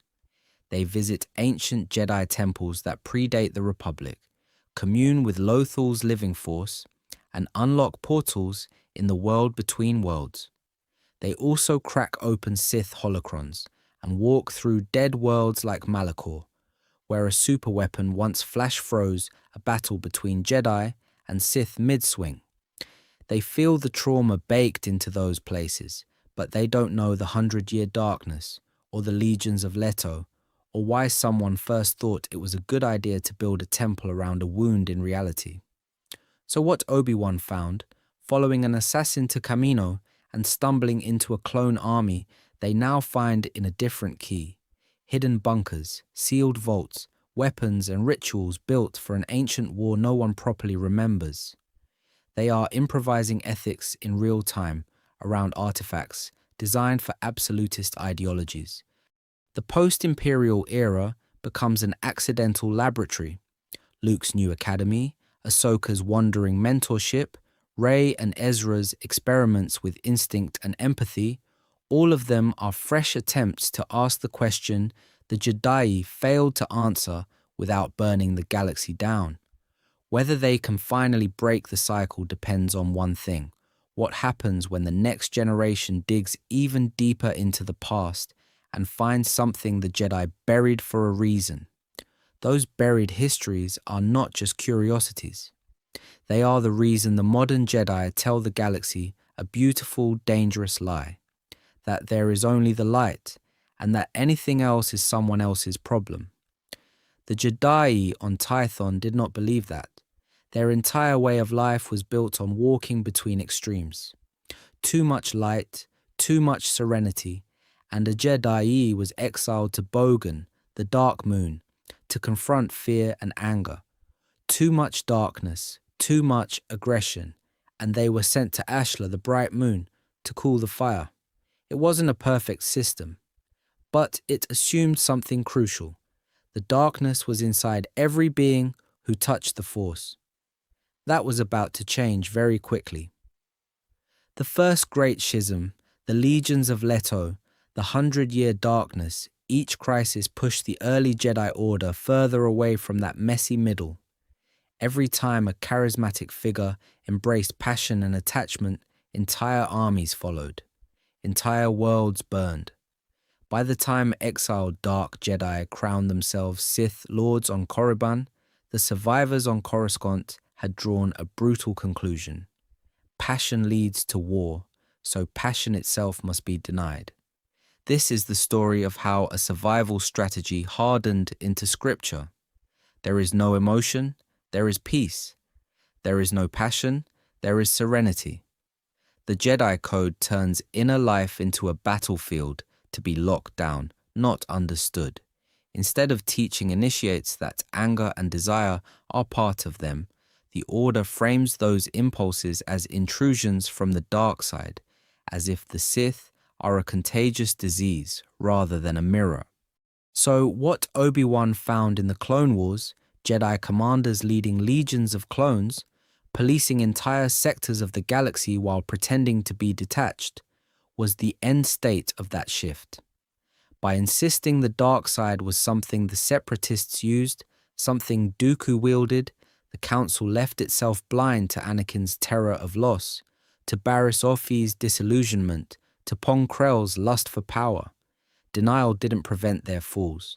It made those falls sudden, catastrophic, and perfectly exploitable. Pattern interrupt. The problem was never that Jedi felt too much. The problem was that they were trained to lie about it. Ancient dark side warlords weaponized rage and obsession openly. Clone Wars era Jedi carried the same emotions under a robe of serenity, then acted surprised when the mask cracked. An alternative was always possible. Balance does not require embracing cruelty or domination. It requires admitting that fear, anger, and desire exist, and learning to move through them without letting them drive the ship. A Jedi would face a vision of loss, rage, or temptation as a lesson. A High Council tended to file it under disturbance in the Force and send a task force. By the time of Luke and Rey, that lesson is still incomplete. Luke's first temple repeats the old abstinence model and collapses at the first brush of Kylo Ren's fury. Rey's raw empathy reaches for balance, but the Order's language fails her. Until the Jedi stop pretending the dark side is only out there, the next great war is always one bad dream away. Until the Jedi stop pretending the dark side is only out there, the next great war is always one bad dream away. Because here's the uncomfortable question. Were the Sith an inevitable cancer in the galaxy, or a reaction to the Jedi's own surgical cuts? After the 100-year darkness, the Council chose exile, not integration, not long-term rehabilitation.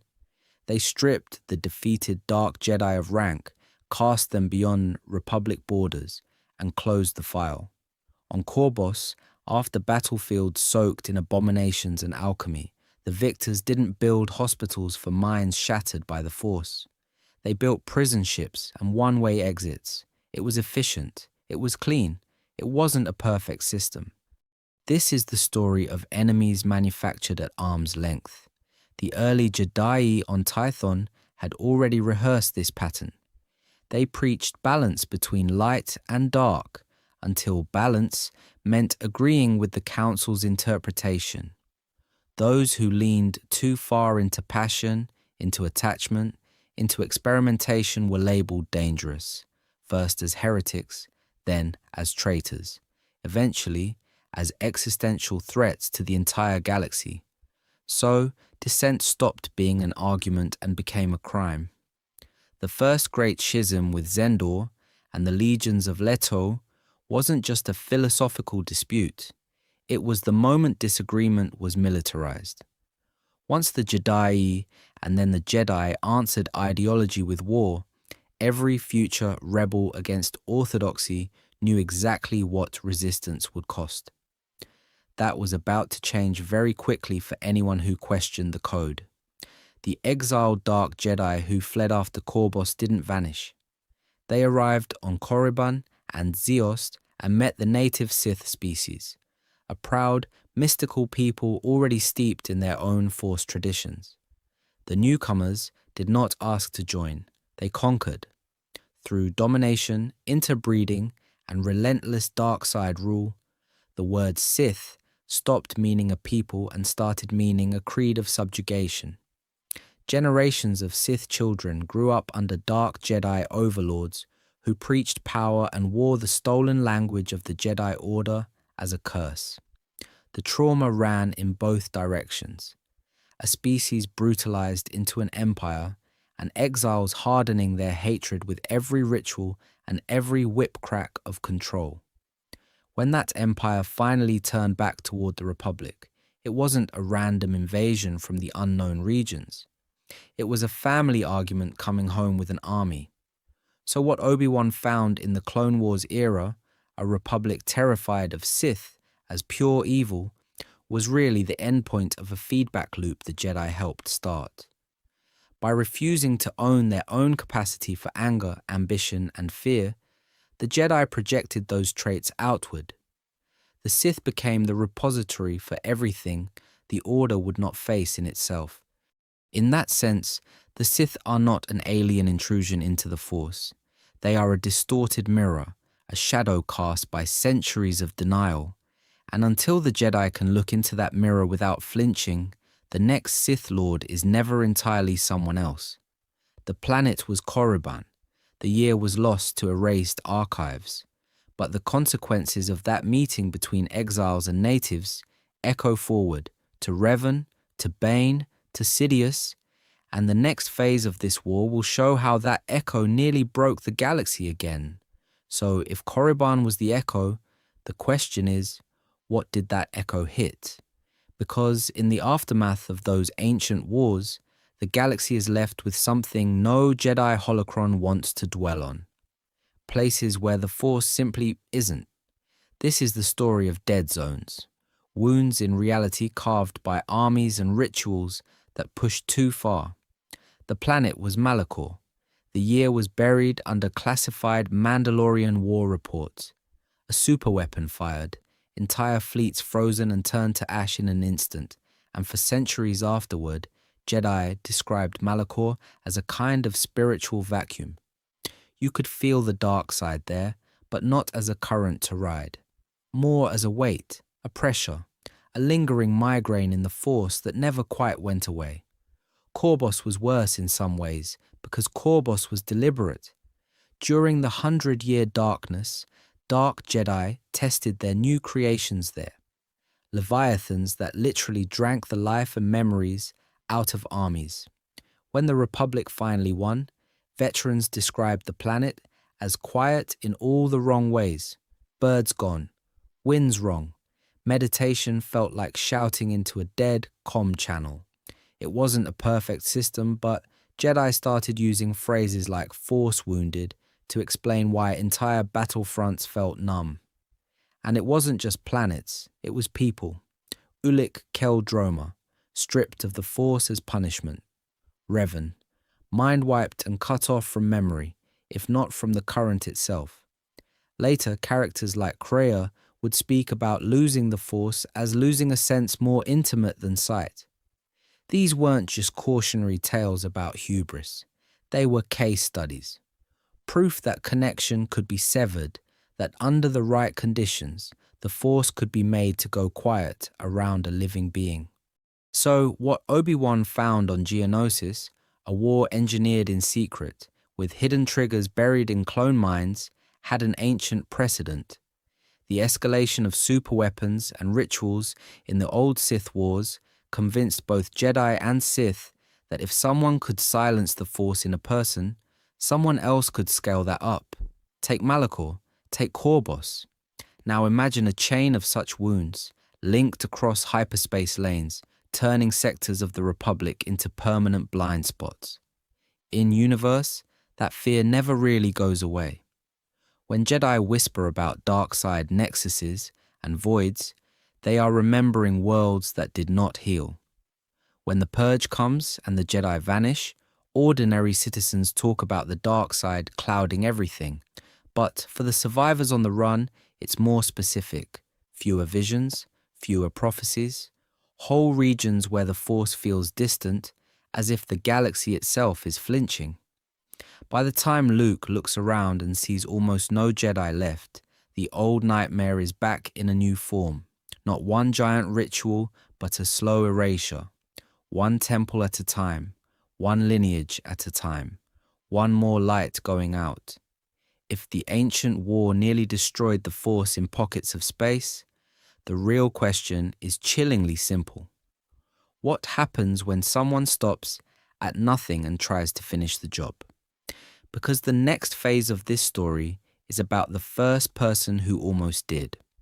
The first person who almost finished the job wasn't just a Sith Lord, he was the product of a Jedi Order that had already forgotten how this story began. Because the patterns were all there, etched in the ruins of Tython and Malachor. Overconfidence, suppression of dissent, turning the Force into a weapon instead of a wisdom, treating symptoms instead of root causes. This is the story of an order that kept living the same disaster, but with better robes and worse outcomes.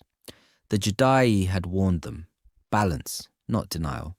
Zendor had shown what happens when passionate, visionary dissent is driven out instead of argued with. Revan and Malachor were the case study in what occurs when Jedi become generals first and guardians second, when the Force becomes artillery for the Republic's army. That was about to change very quickly in the Clone Wars, and then it didn't. Imagine a Jedi Council that actually remembered the 100-year darkness when it met Anakin Skywalker, a child prophesied, dangerously attached, already terrified of loss. An order that took its own history seriously would not respond with, "He is too old," and then throw him into a war.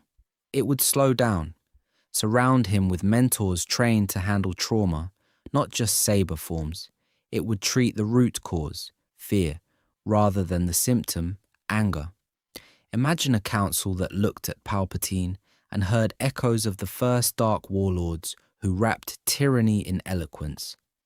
That remembered how the Senate once cheered on crusades against the enemy, only to discover the enemy was using their own armies as a testbed. So what Obi-Wan found on Kamino, an army ordered in secret for a war no one had declared, would not be a mystery to politely shelve. It would be a klaxon. Institutional humility is boring until the galaxy ends.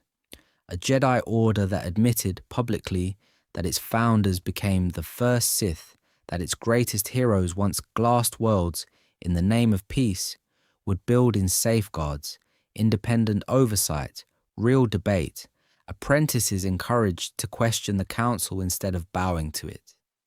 Historical transparency is not just about truth, it is about inoculation. You cannot run the same con twice on a population that remembers the first time. The characters who come closest to learning this are precisely the ones the institution sideline. Qui-Gon Jinn pushes for living Force intuition over rigid dogma, and the council treats him as a problem to be managed. Ahsoka Tano questions the war itself, walks away when the Republic and the Jedi betray their own ideals, and is quietly written out of the official story. Luke Skywalker looks at a burned temple and an inherited legend and decides the Jedi legacy is a warning label, not a brand logo. The ancient war should have been that warning label. Caution, the Force breaks when you lie about it. Instead, the Jedi peeled it off, threw it away, and marched into the Clone Wars bare-handed. The Sith read the fine print they left on the floor and built their final plan around it. That buried warning label is why this ancient war matters more now than ever. Because this isn't just obscure lore from a role-playing source book or a throwaway holocron reference. This is the story of the operating system underneath everything the audience already knows. The Jedi Code, the Sith obsession with revenge, the way the Republic keeps cycling from democracy to empire and back again. None of that appears out of nowhere. It all traces back to a time when the first Jedi on Tython learned the hard way that the Force can break, and then tried to pretend that lesson was a philosophical insight instead of a crime scene report. So, What Obi-Wan found on Kamino in Attack of the Clones, a secretly commissioned clone army waiting for a war that did not yet exist, isn't just political corruption. It is the echo of those primeval Force experiments when dark warlords in the 100-year darkness tried to manufacture perfect weapons and ended up manufacturing a new kind of evil instead. The clones are clean, disciplined, loyal. It wasn't a perfect system. It was a familiar mistake with better branding. Suddenly, Yoda's constant warnings land differently. Fear leads to anger. Anger leads to hate is not vague spiritual advice. It is a field report from a war where Jedi rage literally spawned monsters and cracked planets. Obi-Wan's caution in training Anakin, his insistence on restraint, sounds less like a fussy mentor and more like someone who has read the classified files on Zendor, on the legions of Leto, on every gifted prodigy who thought passion would make them special and instead made them a weapon. Luke's rejection of the old Jedi Order on AH-To stops being a shocking twist and starts looking inevitable. The planet was AH-2. The year was 34 ABY, a burned temple, a failed student, a master who has finally realized that a code built as a trauma response to an ancient catastrophe might not be the blueprint the galaxy needs anymore. Rewatch Order 66 with this in mind. The Jedi aren't just blindsided generals, they are inheritors of an edited history walking straight into the sequel to a war their predecessors almost lost. Revisit Mortis, where the father, son, and daughter reenact the same balance, domination, and sacrifice that defined the first great schisms. Look at Malakor's frozen battlefield and see not just a superweapon, but an archaeological layer of that original sin that was about to change very quickly in the real world of Star Wars storytelling. The High Republic era is already reaching backward, pulling on threads of ancient Jedi hubs, proto-Sith ideologies, and Force anomalies that feel less random once this buried war is on the table.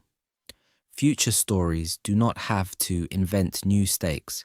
They just have to stop pretending the oldest ones went away. Which means the audience now is in a rare position. The Council tried to bury this truth. The Sith built their final victory on it. And now a small group in the galaxy remembers the war that nearly destroyed the Force and understands that it never really ended. Because that is what powerful institutions do in any galaxy. They turn disasters into parables. They turn near-extinction events into origin myths that just happen to justify whatever the Council or the Senate is already doing. The Jedi were not unique there. The Republic was not unique there. A church that airbrushes its inquisitions, an empire that calls every conquest a liberation, a nation that remembers its revolutions but not its massacres, different flags, same instinct. Tell the story in a way that keeps the current order feeling inevitable, even righteous. So when the Jedi recast the 100-year darkness as a simple fable, light good, dark bad, attachments dangerous, they were doing what every entrenched order does after a catastrophic war. They flattened the causes, they exaggerated the clarity, they hid the experiments, the schisms, the political failures that let dark warlords and their armies rise in the first place. It wasn't a perfect system, it was a survival mechanism. But survival stories have side effects. Once the Jedi on Tython became the Jedi of Coruscant, once a messy balanced tradition turned into a rigid code, the Order gained something crucial, a clean, usable past. A past where the Council was always wise, where the Sith were always monsters, where the galaxy only ever faced one kind of threat. That was about to change very quickly the moment someone started digging. Because the minute an institution has to confront the fact that its greatest enemy was once family, that the first Sith were exiled Jedi, that the first dark empires were born from council decisions, it becomes harder to claim unbroken moral authority. The myth starts to crack. Real worlds know this pattern. Textbooks that skip over genocides, monuments that celebrate generals and forget conscripts, archives that misplace the records of who paid for which war and who profited when it ended. The details change. The impulse, to forget in order to move on, does not. But memory is not just a burden, it is a brake. Remembering that the Force itself nearly broke under the strain of ancient superweapons and alchemy, that planets were drained and species twisted, makes it harder to cheer when the next decisive war or miracle weapon shows up in the Senate. Remembering that the Sith began as banished colleagues makes it harder to pretend evil only comes from outside. This is the story of how Star Wars functions as a modern myth about good intentions drifting into control, and control drifting into abuse, precisely because history gets edited. The Clone Wars are engineered in part because the Jedi no longer remember what a truly existential Force war looks like. The Council walks into a trap that was designed millennia earlier, following patterns they themselves helped write and then forget. So what Obi-Wan found on Kamino, what Anakin became, what the clones were ordered to do, none of that is just coincidence. It is an echo, a repetition of a choice the galaxy already made once when it decided that comfort was safer than truth. And that brings the story back to the beginning. This is the story of the war that nearly destroyed the Force, and the choice to remember it is how the galaxy stops it from happening again. So if the story ends there for now, the saga absolutely does not. This is the story of a wound in the Force that never really healed, and this video is just the first layer peeled back. The Jedi, the Sith, the Republic, the Senate, all of them keep reliving this same pattern that was about to change very quickly for the galaxy in another era, under another manufactured war, the Clone Wars. For anyone who stayed through this entire ancient timeline, the next step is obvious. Go from the first schisms on Tython to the first troopers on Geonosis. Move from exiled dark Jedi becoming the Sith on Korriban to clones bred in secret on Kamino. The suggested path is simple. This ancient war, then the full Clone Wars breakdown, then the fall of the Jedi and the rise of the Empire, and finally the return of the Jedi out of that darkness. The planet was Geonosis. The year was 22 BBY. A hidden army marched into the open, and the galaxy thought it was saved. It wasn't a perfect system. It was the same trap, wearing newer armor and brighter colors. Watching the Clone Wars right after this turns every inhibitor chip, every council debate, into an echo of those first forbidden experiments and exiles. From there, Revan's story turns into the missing bridge, a Jedi hero, a Sith warlord, a weapon the Republic could not control. The Revan deep dive takes the ideas from this ancient war, the 100-year darkness, the old Sith wars, and shows how one person can carry that entire history inside their choices. It makes Anakin's fall feel less random and more inevitable. Drop a comment with the moment in this war that hit hardest. Was it the Jedi trying to balance light and dark on Tython until the planet itself rebelled? Zendor walking away from the early Jedi to found the legions of Leto, the exiled dark Jedi on Korriban, deciding that conquering an entire species was easier than admitting they were wrong? Which detail actually changed how the Jedi Code or the Sith Creed reads now? Those answers matter because they shape where this channel goes next. More on the High Republic, when the Jedi tried to be peacekeepers without an army. More on Mortis, where the Force itself becomes a family argument. More on the Council's choices, the Senate's compromises, and the way the Sith keep weaponizing both. So subscribe, turn on notifications, and keep this timeline unbroken. From the dawn of the Force, to the Clone Wars, to the fall and return of the Jedi, This is one continuous story of memory and amnesia, of warnings heard and ignored. The war that nearly destroyed the Force is only the prologue. The hidden history is still unfolding, and the galaxy only survives it if it keeps being told together. Revan and Malak believed it. At first, the reaction was protective. If the galaxy was heading toward another cataclysm like the 100-Year Darkness, then the Republic needed to be hardened, united, forged. It wasn't a perfect system, but in their new calculus, democracy was a liability. Debate was delay. Delay was extinction. The idea slid in quietly. Only a disciplined, authoritarian regime could mobilize fast enough to survive what was coming. Only a Sith-led order, ruthless and centralized, could do what the Senate and the Council would never dare. Revan did not wake up one morning and decide to become a tyrant.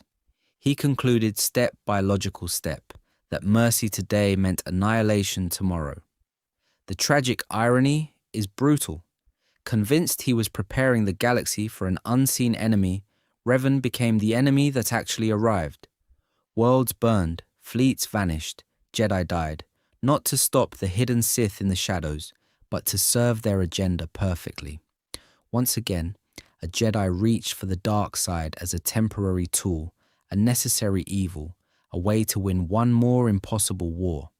And once again, in trying to prevent the future they feared, they created it. The Jedi Civil War. Two heroes vanish into the unknown regions and come back wearing the enemy's face. An entire galaxy that thought it had survived one apocalypse suddenly realizes that was just the prologue. Revan and Malak returned as Sith Lords, and they didn't come back alone. They brought a new armada into the war, endless cruisers, fresh crews, a fleet that shouldn't exist on any logistical spreadsheet the Republic or the Senate had ever seen. The source was an ancient dark side superweapon in deep space, the Starforge, a factory that ate stars and spat out warships, droids and weapons, all saturated with the dark side. This is the story of two Jedi who tried to save the Republic from the Sith, and then built a better Sith empire than any the galaxy had seen in centuries. Revan used the same strategic brilliance that had beaten the Mandalorians, only now there were no restraints, no council oversight, no moral ceiling. Planetary shields were bypassed, supply lines shattered, shipyards captured, instead of destroyed so the Starforge's output could be multiplied. It wasn't a perfect system. It was worse. It was efficient. For the Republic, the psychological shock hit harder than the first turbo laser volley. The savior of the Rim was now broadcasting Sith doctrine from a flagship. The man whose mask had become a symbol of resistance was now the face on wanted hollows. Republic admirals had trained on Revan's campaigns. Now those same doctrines were being used against them 2 moves ahead every time. For the Jedi, it was worse. The Council had argued about Revan for years. Now their prodigy was leading massacres on worlds they had sworn to protect. Every battle plan they drew up, Revan anticipated. Every fallback route, every safe world, every temple that wasn't on any public chart. So, what Obi-Wan found when he uncovered Kamino, a secret army waiting to be activated, the Jedi here found in reverse. An enemy who already knew every secret they thought would keep them safe. Major battles turned into case studies in betrayal. Dantooine's enclave, once a quiet training ground, was bombarded. Taris burned under orbital fire to catch a single Jedi and a single smuggler. Outer Rim worlds that had barely recovered from Mandalorian occupation were hit again, this time by former Jedi leading Sith task forces. Temples were not just destroyed, they were desecrated, converted into recruitment centers and laboratories. Inside the Order, the argument over Revan never stopped. Some masters saw only a fallen Sith Lord whose defeat was mandatory, redemption irrelevant. Others whispered that Revan had once broken a Mandalorian war machine no one else could touch, and that if anyone could be turned back, it was the same mind that had nearly destroyed them. Centuries later, the same debate would replay around Anakin Skywalker and the Chosen One prophecy. But here it was raw, unfiltered, and happening in real time while the war burned. That was about to change very quickly. A captured strike on Revan's flagship, a betrayal by Malak, and a desperate Jedi gamble ended with Revan's mind shattered and slowly rebuilt under Jedi supervision. Revan was defeated and, in a limited sense, redeemed, turning against the Starforge and helping destroy it. The Sith fleet broke. The war ended, but the cost was catastrophic.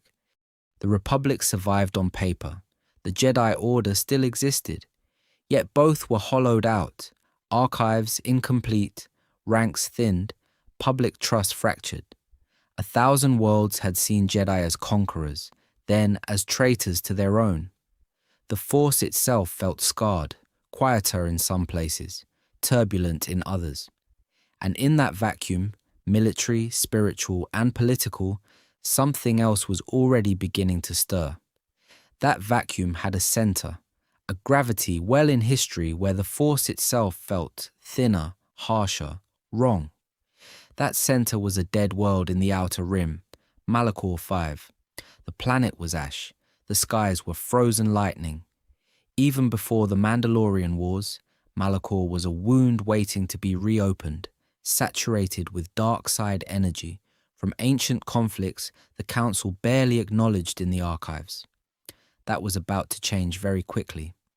Revan needed a final, decisive engagement. The Mandalorians needed a glorious last stand. Malachor 5 offered both, a natural amplifier for violence, hatred, and fear. So this is the story of a superweapon built to end a war, and instead almost broke the medium that war was being fought through. The Republic fleet lured the Mandalorian armadas into orbit above Malachor. On the surface, massed armies clashed in brutal close-quarters combat, while in the void overhead, capital ships traded fire over a planet that already whispered in the Force. Watching over all of it was one device hidden aboard a single command ship under the control of a single Jedi general, the mass shadow generator. On paper, it was elegant. It wasn't a perfect system, but it promised a clean answer to an impossible problem. The mass shadow generator manipulated gravity wells, dragging and twisting the planet's own mass shadow. In practical terms, it weaponized the relationship between a world, its orbit, and the force fields that held ships together. Trigger it, and local space would become a blender. Hulls crushed, trajectories snapped, even the crust of Malachor itself forced to obey. When the order finally came, it was not a lightsaber that decided the battle. It was a switch. The generator fired. Gravity spiked and lurched. Mandalorian warships folded in on themselves, torn apart mid-broadside. Republic cruisers snapped like dry twigs. Their crews turned to debris in an instant. Above, fleets shattered. Below, the planet buckled, its crust cracking into jagged canyons of obsidian. For a heartbeat, the force in that region screamed, and then went eerily, horribly thin. Survivors later described Malachor as silent, not quiet, muted. Jedi, who crawled from the wreckage, felt their connection to the force flicker, then gutter. Some were severed entirely, becoming true voids where a presence should have been. Others remained connected but twisted, haunted by echoes of the moment when millions died at once in a gravity spike engineered by their own side. The psychological damage lingered for decades. The spiritual damage may never have healed. Malachor's surface became a mausoleum of frozen combat, bodies petrified mid-strike, ruined temples jutting from the fractures. Centuries later, when Sith, Inquisitors, and a lone, exiled Jedi walk those same shattered halls in Star Wars Rebels, they are not just exploring an old battlefield. They are walking through the physical memory of how far the Jedi and the Republic once pushed a war, and how enthusiastically the dark side answered. And Malachor was not the only place where the Force remembered.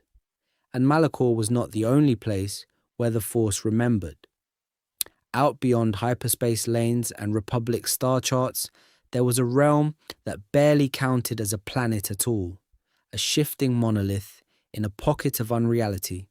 Mortis. The place wasn't on any Senate map because it wasn't a place in the normal sense. It was a wound and a mirror where the Force pulled so densely that reality bent around it. This is the story of three beings who lived there. The Father, the Son, the Daughter, not Jedi, not Sith, embodiments. The Daughter was the light side given form. The Son was the dark, hungry and ambitious. The Father stood between them, an aging arbiter trying to hold both in check and keep the galaxy from tearing itself apart. It wasn't a perfect system. On Mortis, the war between light and dark wasn't fought by clone battalions or droid armies. It was played out every day in a single family argument that had been going on for millennia. The Daughter preserved, the Son corrupted, the Father imposed balance through sheer will, dragging each child back from extremes. So what Obi-Wan found in the Clone Wars was not just a strange detour in the Outer Rim, it was the Force staging a demonstration. Because the pattern on Mortis looked uncomfortably familiar, a luminous idealist pulled between compassion and control. A furious heir to the dark promising power and an end to chaos. An exhausted mediator trying to keep the peace while the galaxy slipped toward another civil war. The Father's struggle to restrain the Son before he broke free echoed every Jedi Council debate about preemptive action, every Republic emergency power vote, every time the Sith pushed just a little farther and no one pushed back in time. That was about to change very quickly, according to some ancient theories. In those readings, Mortis wasn't just a neutral stage. Realms where the Force ran deep, the wellspring of life, vergences, places like Mortis were pressure gauges. When ancient Jedi and early Sith shattered worlds in the old Sith Wars, when the 100-year darkness birthed monstrosities through alchemy, the cumulative imbalance didn't stay local. It rippled. The Force responded. Domains of pure light and pure dark flexed, cracked, and occasionally created caretakers. Anakin Skywalker's arrival on Mortis was not the first time a chosen warrior had been pulled into that echo chamber. Legends spoke of earlier champions in the age of the Jedi on Tython, and later during the First Great Schism, confronted with the same offer the Son gave Anakin: embrace overwhelming power, impose order, end the chaos forever. Those predecessors failed their tests. Some became the very warlords the Jedi later exiled as the first true Sith. On Mortis, Anakin glimpsed that entire cycle in fast forward. Domination disguised as peace, sacrifice framed as balance, the Father's death, the Daughter's fall, the Son's rampage. These weren't just personal tragedies. They were a dramatization of what the ancient war had already done to the Force. Kill the guardians of harmony, unchain the dark, and leave the middle desperately trying to hold. So, by the time the Skywalkers were born, the battlefield wasn't just the Republic, the Council, or the Senate chamber. The ancient war had rewritten the metaphysical terrain itself, tilting the board so that every new chosen one stepped into a game the Force had been losing for thousands of years. The Jedi knew the board was tilted. They also knew who had helped tilt it. And after the last of those ancient wars, their first instinct wasn't enlightenment. It was containment. On Coruscant, the Council didn't just rebuild temples and replace fallen masters. It rebuilt memory. Archives were rewritten. Holocrons were reclassified. Whole eras went from mandatory teaching to restricted access behind meditation doors and security fields. The message to the next generation was simple. The past was dangerous, and the safest way to handle danger was to lock it away and pretend the lock was wisdom. This is the story of how a traumatized order turned into its own censor. So what Obi-Wan found in the Clone Wars, an order strangely incurious about its own failures, started here. After the first Great Schism and the 100-Year Darkness, the Council created tiers of knowledge, public holocrons for Padawans, curated chronicles for knights, and then buried deep sealed matrices that spoke openly about Zendor, the legions of Leto, and the experiments that had almost broken the Force. It wasn't a perfect system. The things most likely to prevent another catastrophe were the things most likely to be hidden from anyone who might actually need them. Figures who had once been maddeningly complex were flattened into morality plays. Zendor, who argued that passion and attachment could coexist with discipline, became a one-line warning. Follow emotion, fall to darkness.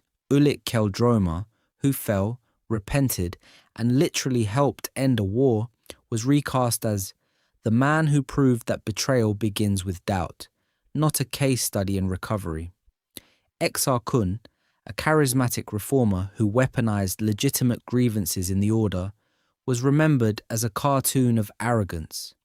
Revan, a general who saved the Republic, broke from the Council, then shattered under the weight of command, was filed under Never Speak of This Again. To the Republic and the Senate, the Jedi now presented a different story.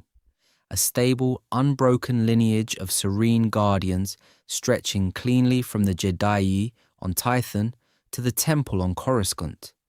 Schisms became incidents. Civil wars became Sith incursions.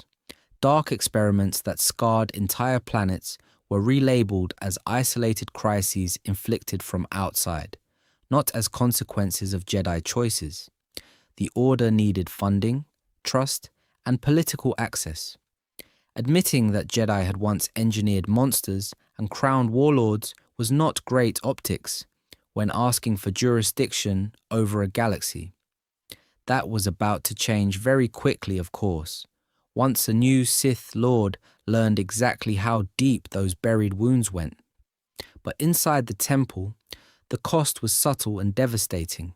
By compressing everything into simple cautionary tales, do not love, do not question, do not deviate, the Jedi lost the actual mechanisms of their own near destruction. They forgot how charismatic leaders had exploited council rigidity, how battlefront spirituality had frayed the line between guardian and conqueror, how the Force itself had shown signs of strain long before it screamed. Institutional trauma hardened into institutional dogma, and dogma, repeated long enough, becomes invisible. By the time the clone army marched and the separatists broke away, most Jedi genuinely believed there had never been a true Jedi civil war, only Sith corruption from the outside. The most successful lie the Jedi ever told was not to the Senate, or the Republic, or even the galaxy. The most successful lie was the one they told themselves about how their story began and how close they had already come to ending it. The Jedi had buried their first civil war. The Sith treated it as required reading. Every near extinction became a case study. The first Great Schism, the 100-Year Darkness, the old Sith Wars. Each time the dark side surged into an open empire, raised an army, challenged the Republic head-on, and each time it lost, gloriously, catastrophically. Planets burned, the galaxy staggered, and in the end, the Jedi and the Senate rebuilt something that looked enough like normal to pretend it had always been that way. The Sith learned a different lesson.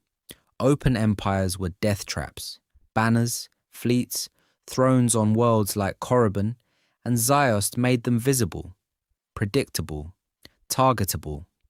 The Jedi could rally the Republic against a flag. What the Council could not fight was something it could not see. So Sith philosophy began to pivot, away from conquering the galaxy overnight, toward rotting it from the inside over centuries. This is the story of a tradition that realized the dark side's greatest power wasn't in a screaming charge across a battlefield, but in a whisper behind a senator's chair. There was a second problem. The Sith kept killing each other, warlords, apprentices, dark councils. Every empire that survived the Jedi still imploded under its own ambition. The dark side rewarded passion, hunger, ego. That made for spectacular warlords and terrible co-workers. It wasn't a perfect system. That was about to change very quickly. Out of the ruins of the last great Sith empire emerged a new doctrine, the rule of two. One master, one apprentice. No rival councils, no fracturing into a dozen petty tyrants the moment the Republic pushed back. The master embodied the power of the dark side in the present. The apprentice embodied its future, learning everything, waiting for the moment to overthrow the master and become something worse. On paper, it sounded small. Two Sith, hiding in the shadows, while the Jedi and the Senate ran the galaxy. In practice, it solved almost every problem that had nearly erased them. Fewer Sith meant a smaller signature in the Force, harder for the Council to detect. A strict hierarchy cut down on civil wars. And with no empire to administer, those two could focus on one thing: long-term infiltration. Meanwhile, the Jedi moved in the opposite direction. The Order that had once been a loose brotherhood of wandering mystics became a towering institution on Coruscant, welded to the Republic's bureaucracy. Temples turned into academies, knights turned into officials. The Council spent as much time in the Senate Rotunda as in meditation chambers. The Jedi were everywhere in the Republic, and therefore exactly where the Sith needed them to be. Sith doctrine refined around patience and deception. Let the Council believe the Sith were extinct. Let the Republic believe peace was permanent. Exploit the blind spots created by Jedi dogma. The fear of attachment, the disdain for politics, the assumption that the dark side always came with banners and an army.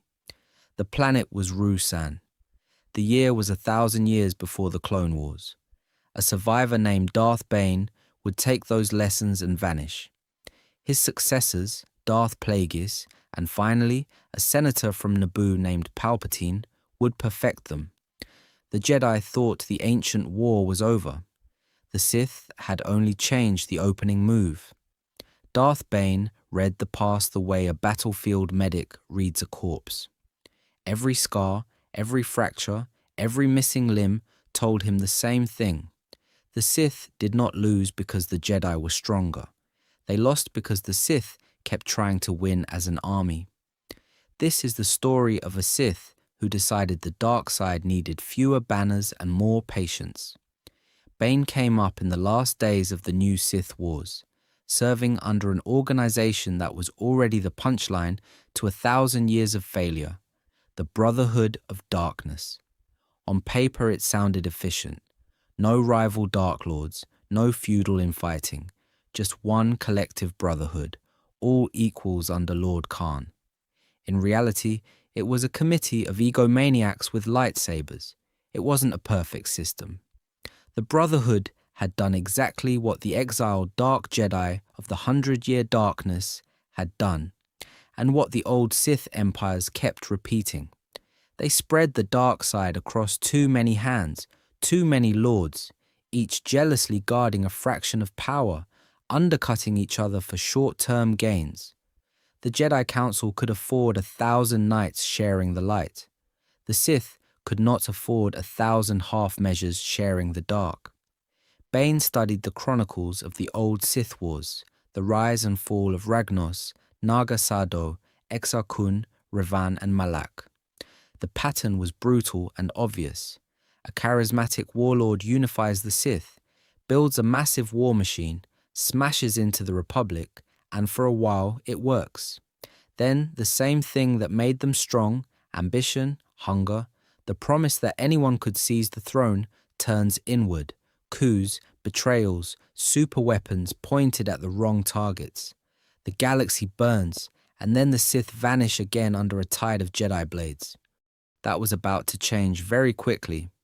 On Ruusan, Bane turned the Brotherhood's greatest flaw into his weapon.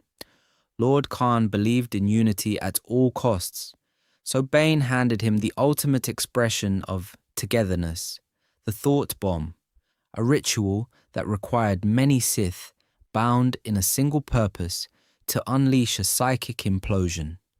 Ka'an and his followers descended into the caverns, convinced this would break the Jedi army of light and win the war. It did break them. It broke everything.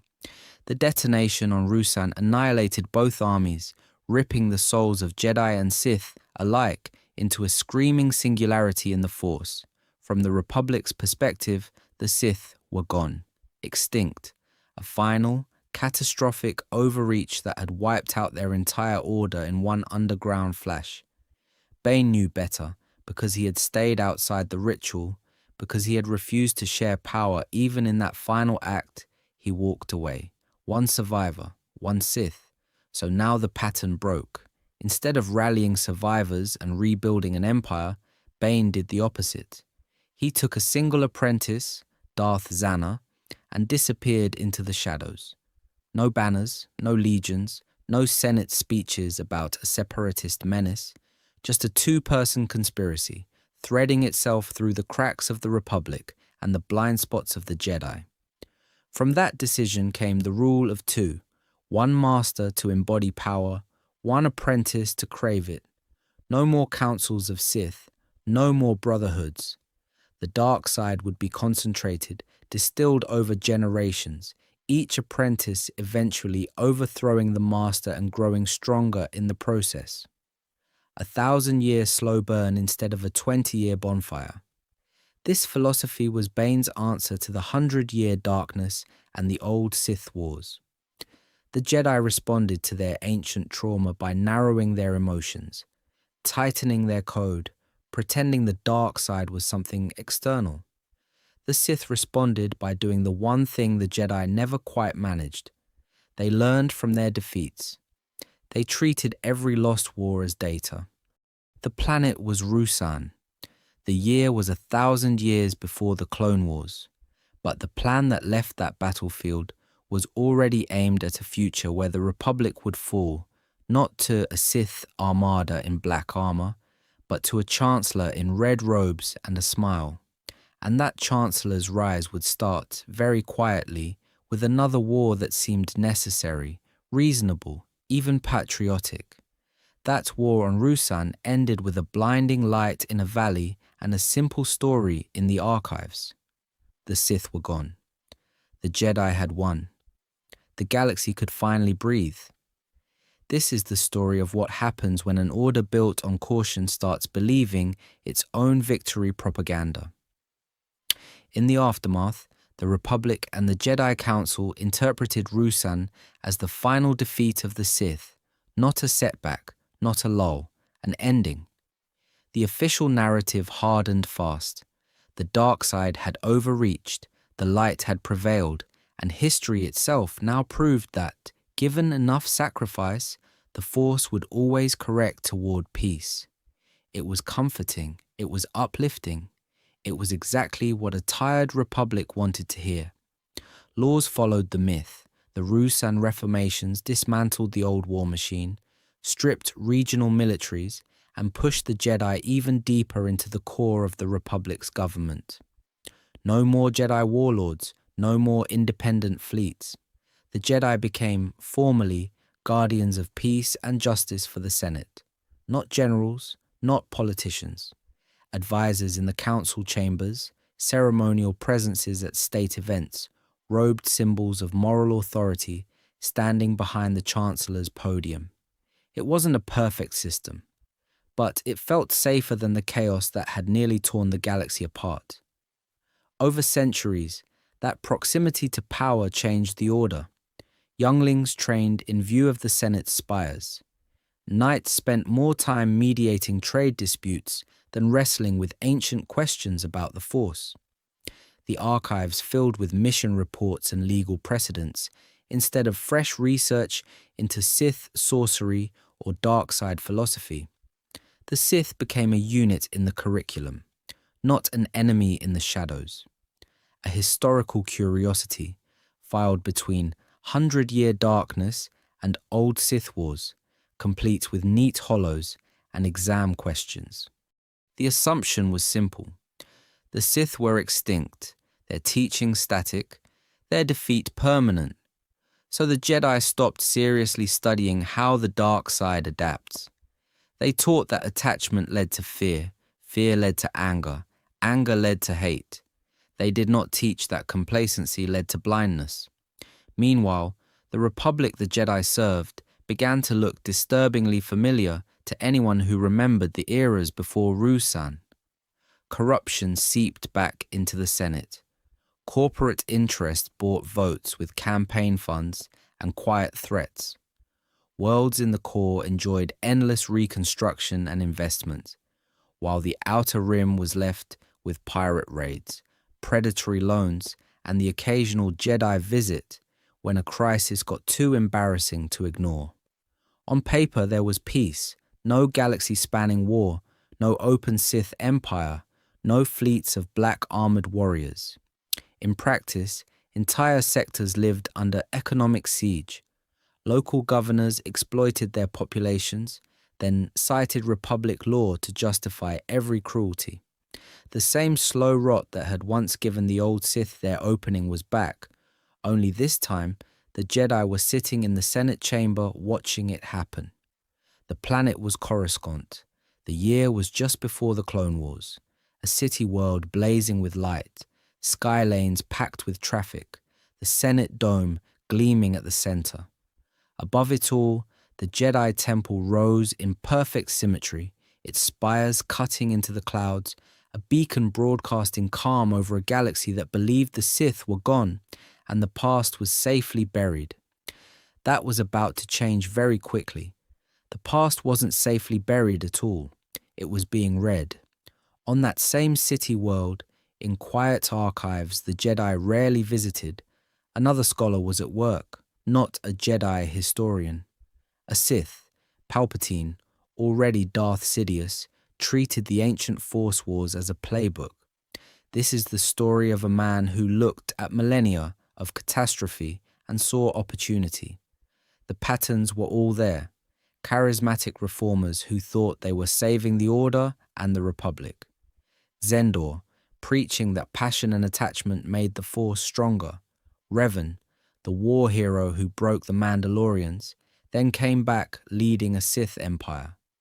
Each time, the Jedi were overstretched, the Republic was drifting into militarism, and a single gifted knight became the fuse on a powder keg. Centuries later, the names changed. The pattern didn't. Anakin Skywalker, the prophesied chosen one, walked the same road those earlier figures had cleared. A child of war, raised in a temple that had rewritten its own history to forget where attachment bands came from, the Council saw his power. The Council felt his fear. And thanks to those ancient scars, the Council treated that fear as a problem to be suppressed, not a wound to be healed. Sidious knew exactly why the Jedi were afraid. The first great schism, the 100-Year Darkness. Dark Jedi who had turned grief, love, and rage into weapons that almost shattered the galaxy. So, the Order overcorrected. No attachment, no possession, no deep ties outside the temple. It wasn't a perfect system. It just made the next Zendor easier to isolate. So what Obi-Wan found on Kamino during the Clone Wars was not a new idea. A secretly commissioned army prepared in the shadows, waiting for a manufactured crisis. The Great Hyperspace War had begun with a chance discovery of Sith space and a sudden onslaught that pushed the Republic into total mobilization. Sidious updated the script, trade disputes, separatists, a missing planet from the archives. then an army of clones activated by Senate vote instead of royal decree. The tactics echoed the old Sith wars beat for beat. False flags on neutral worlds, fronts opened and abandoned to bleed Jedi dry, super weapons like the Malevolence, distant cousins of ancient Sith planet killers, and force-draining rituals, designed less to win outright and more to terrorize the Senate into handing over more power. The planet was Geonosis. The year was the end of peace. Meanwhile, the Jedi repeated their oldest mistake. They put Anakin at the center of the war, but kept him at the edge of their trust. They demanded detachment from the one person they had trained from childhood to feel responsible for everyone. In trying to prevent another Revan, they created Darth Vader. The Clone Wars, then, were not just a political crisis or a clever coup. They were the latest flare-up of an infection the galaxy had never really treated, only buried. And the next phase of that infection was already incubating, in one boy, one chip, and one order the clones had never been allowed to refuse. Order 66 was not invented in a boardroom on Coruscant. It was the last echo of an argument that started when the first Force users tried to turn living beings into weapons. In the 100-year darkness, exiled dark Jedi twisted life itself. They bred war beasts, forged alchemical soldiers, tried to bind rage and obedience into flesh. It failed. The creations went mad, or their masters did. The war burned whole systems and still didn't give the Sith what they wanted, a loyal, thinking army that would never turn on them. That was about to change very quickly. On Kamino, the Republic finally solved an ancient Sith problem. The clone army looked humane. Individual faces, names, jokes in the barracks. But buried in their brains were inhibitor chips, the clean, clinical descendant of those old dark experiments. Not a visible brand, not chains, just a line of code tied to a single command. The Sith had spent millennia trying to alchemize perfect servants through the Force. Now they had Kaminoan bioengineering and a Senate budget.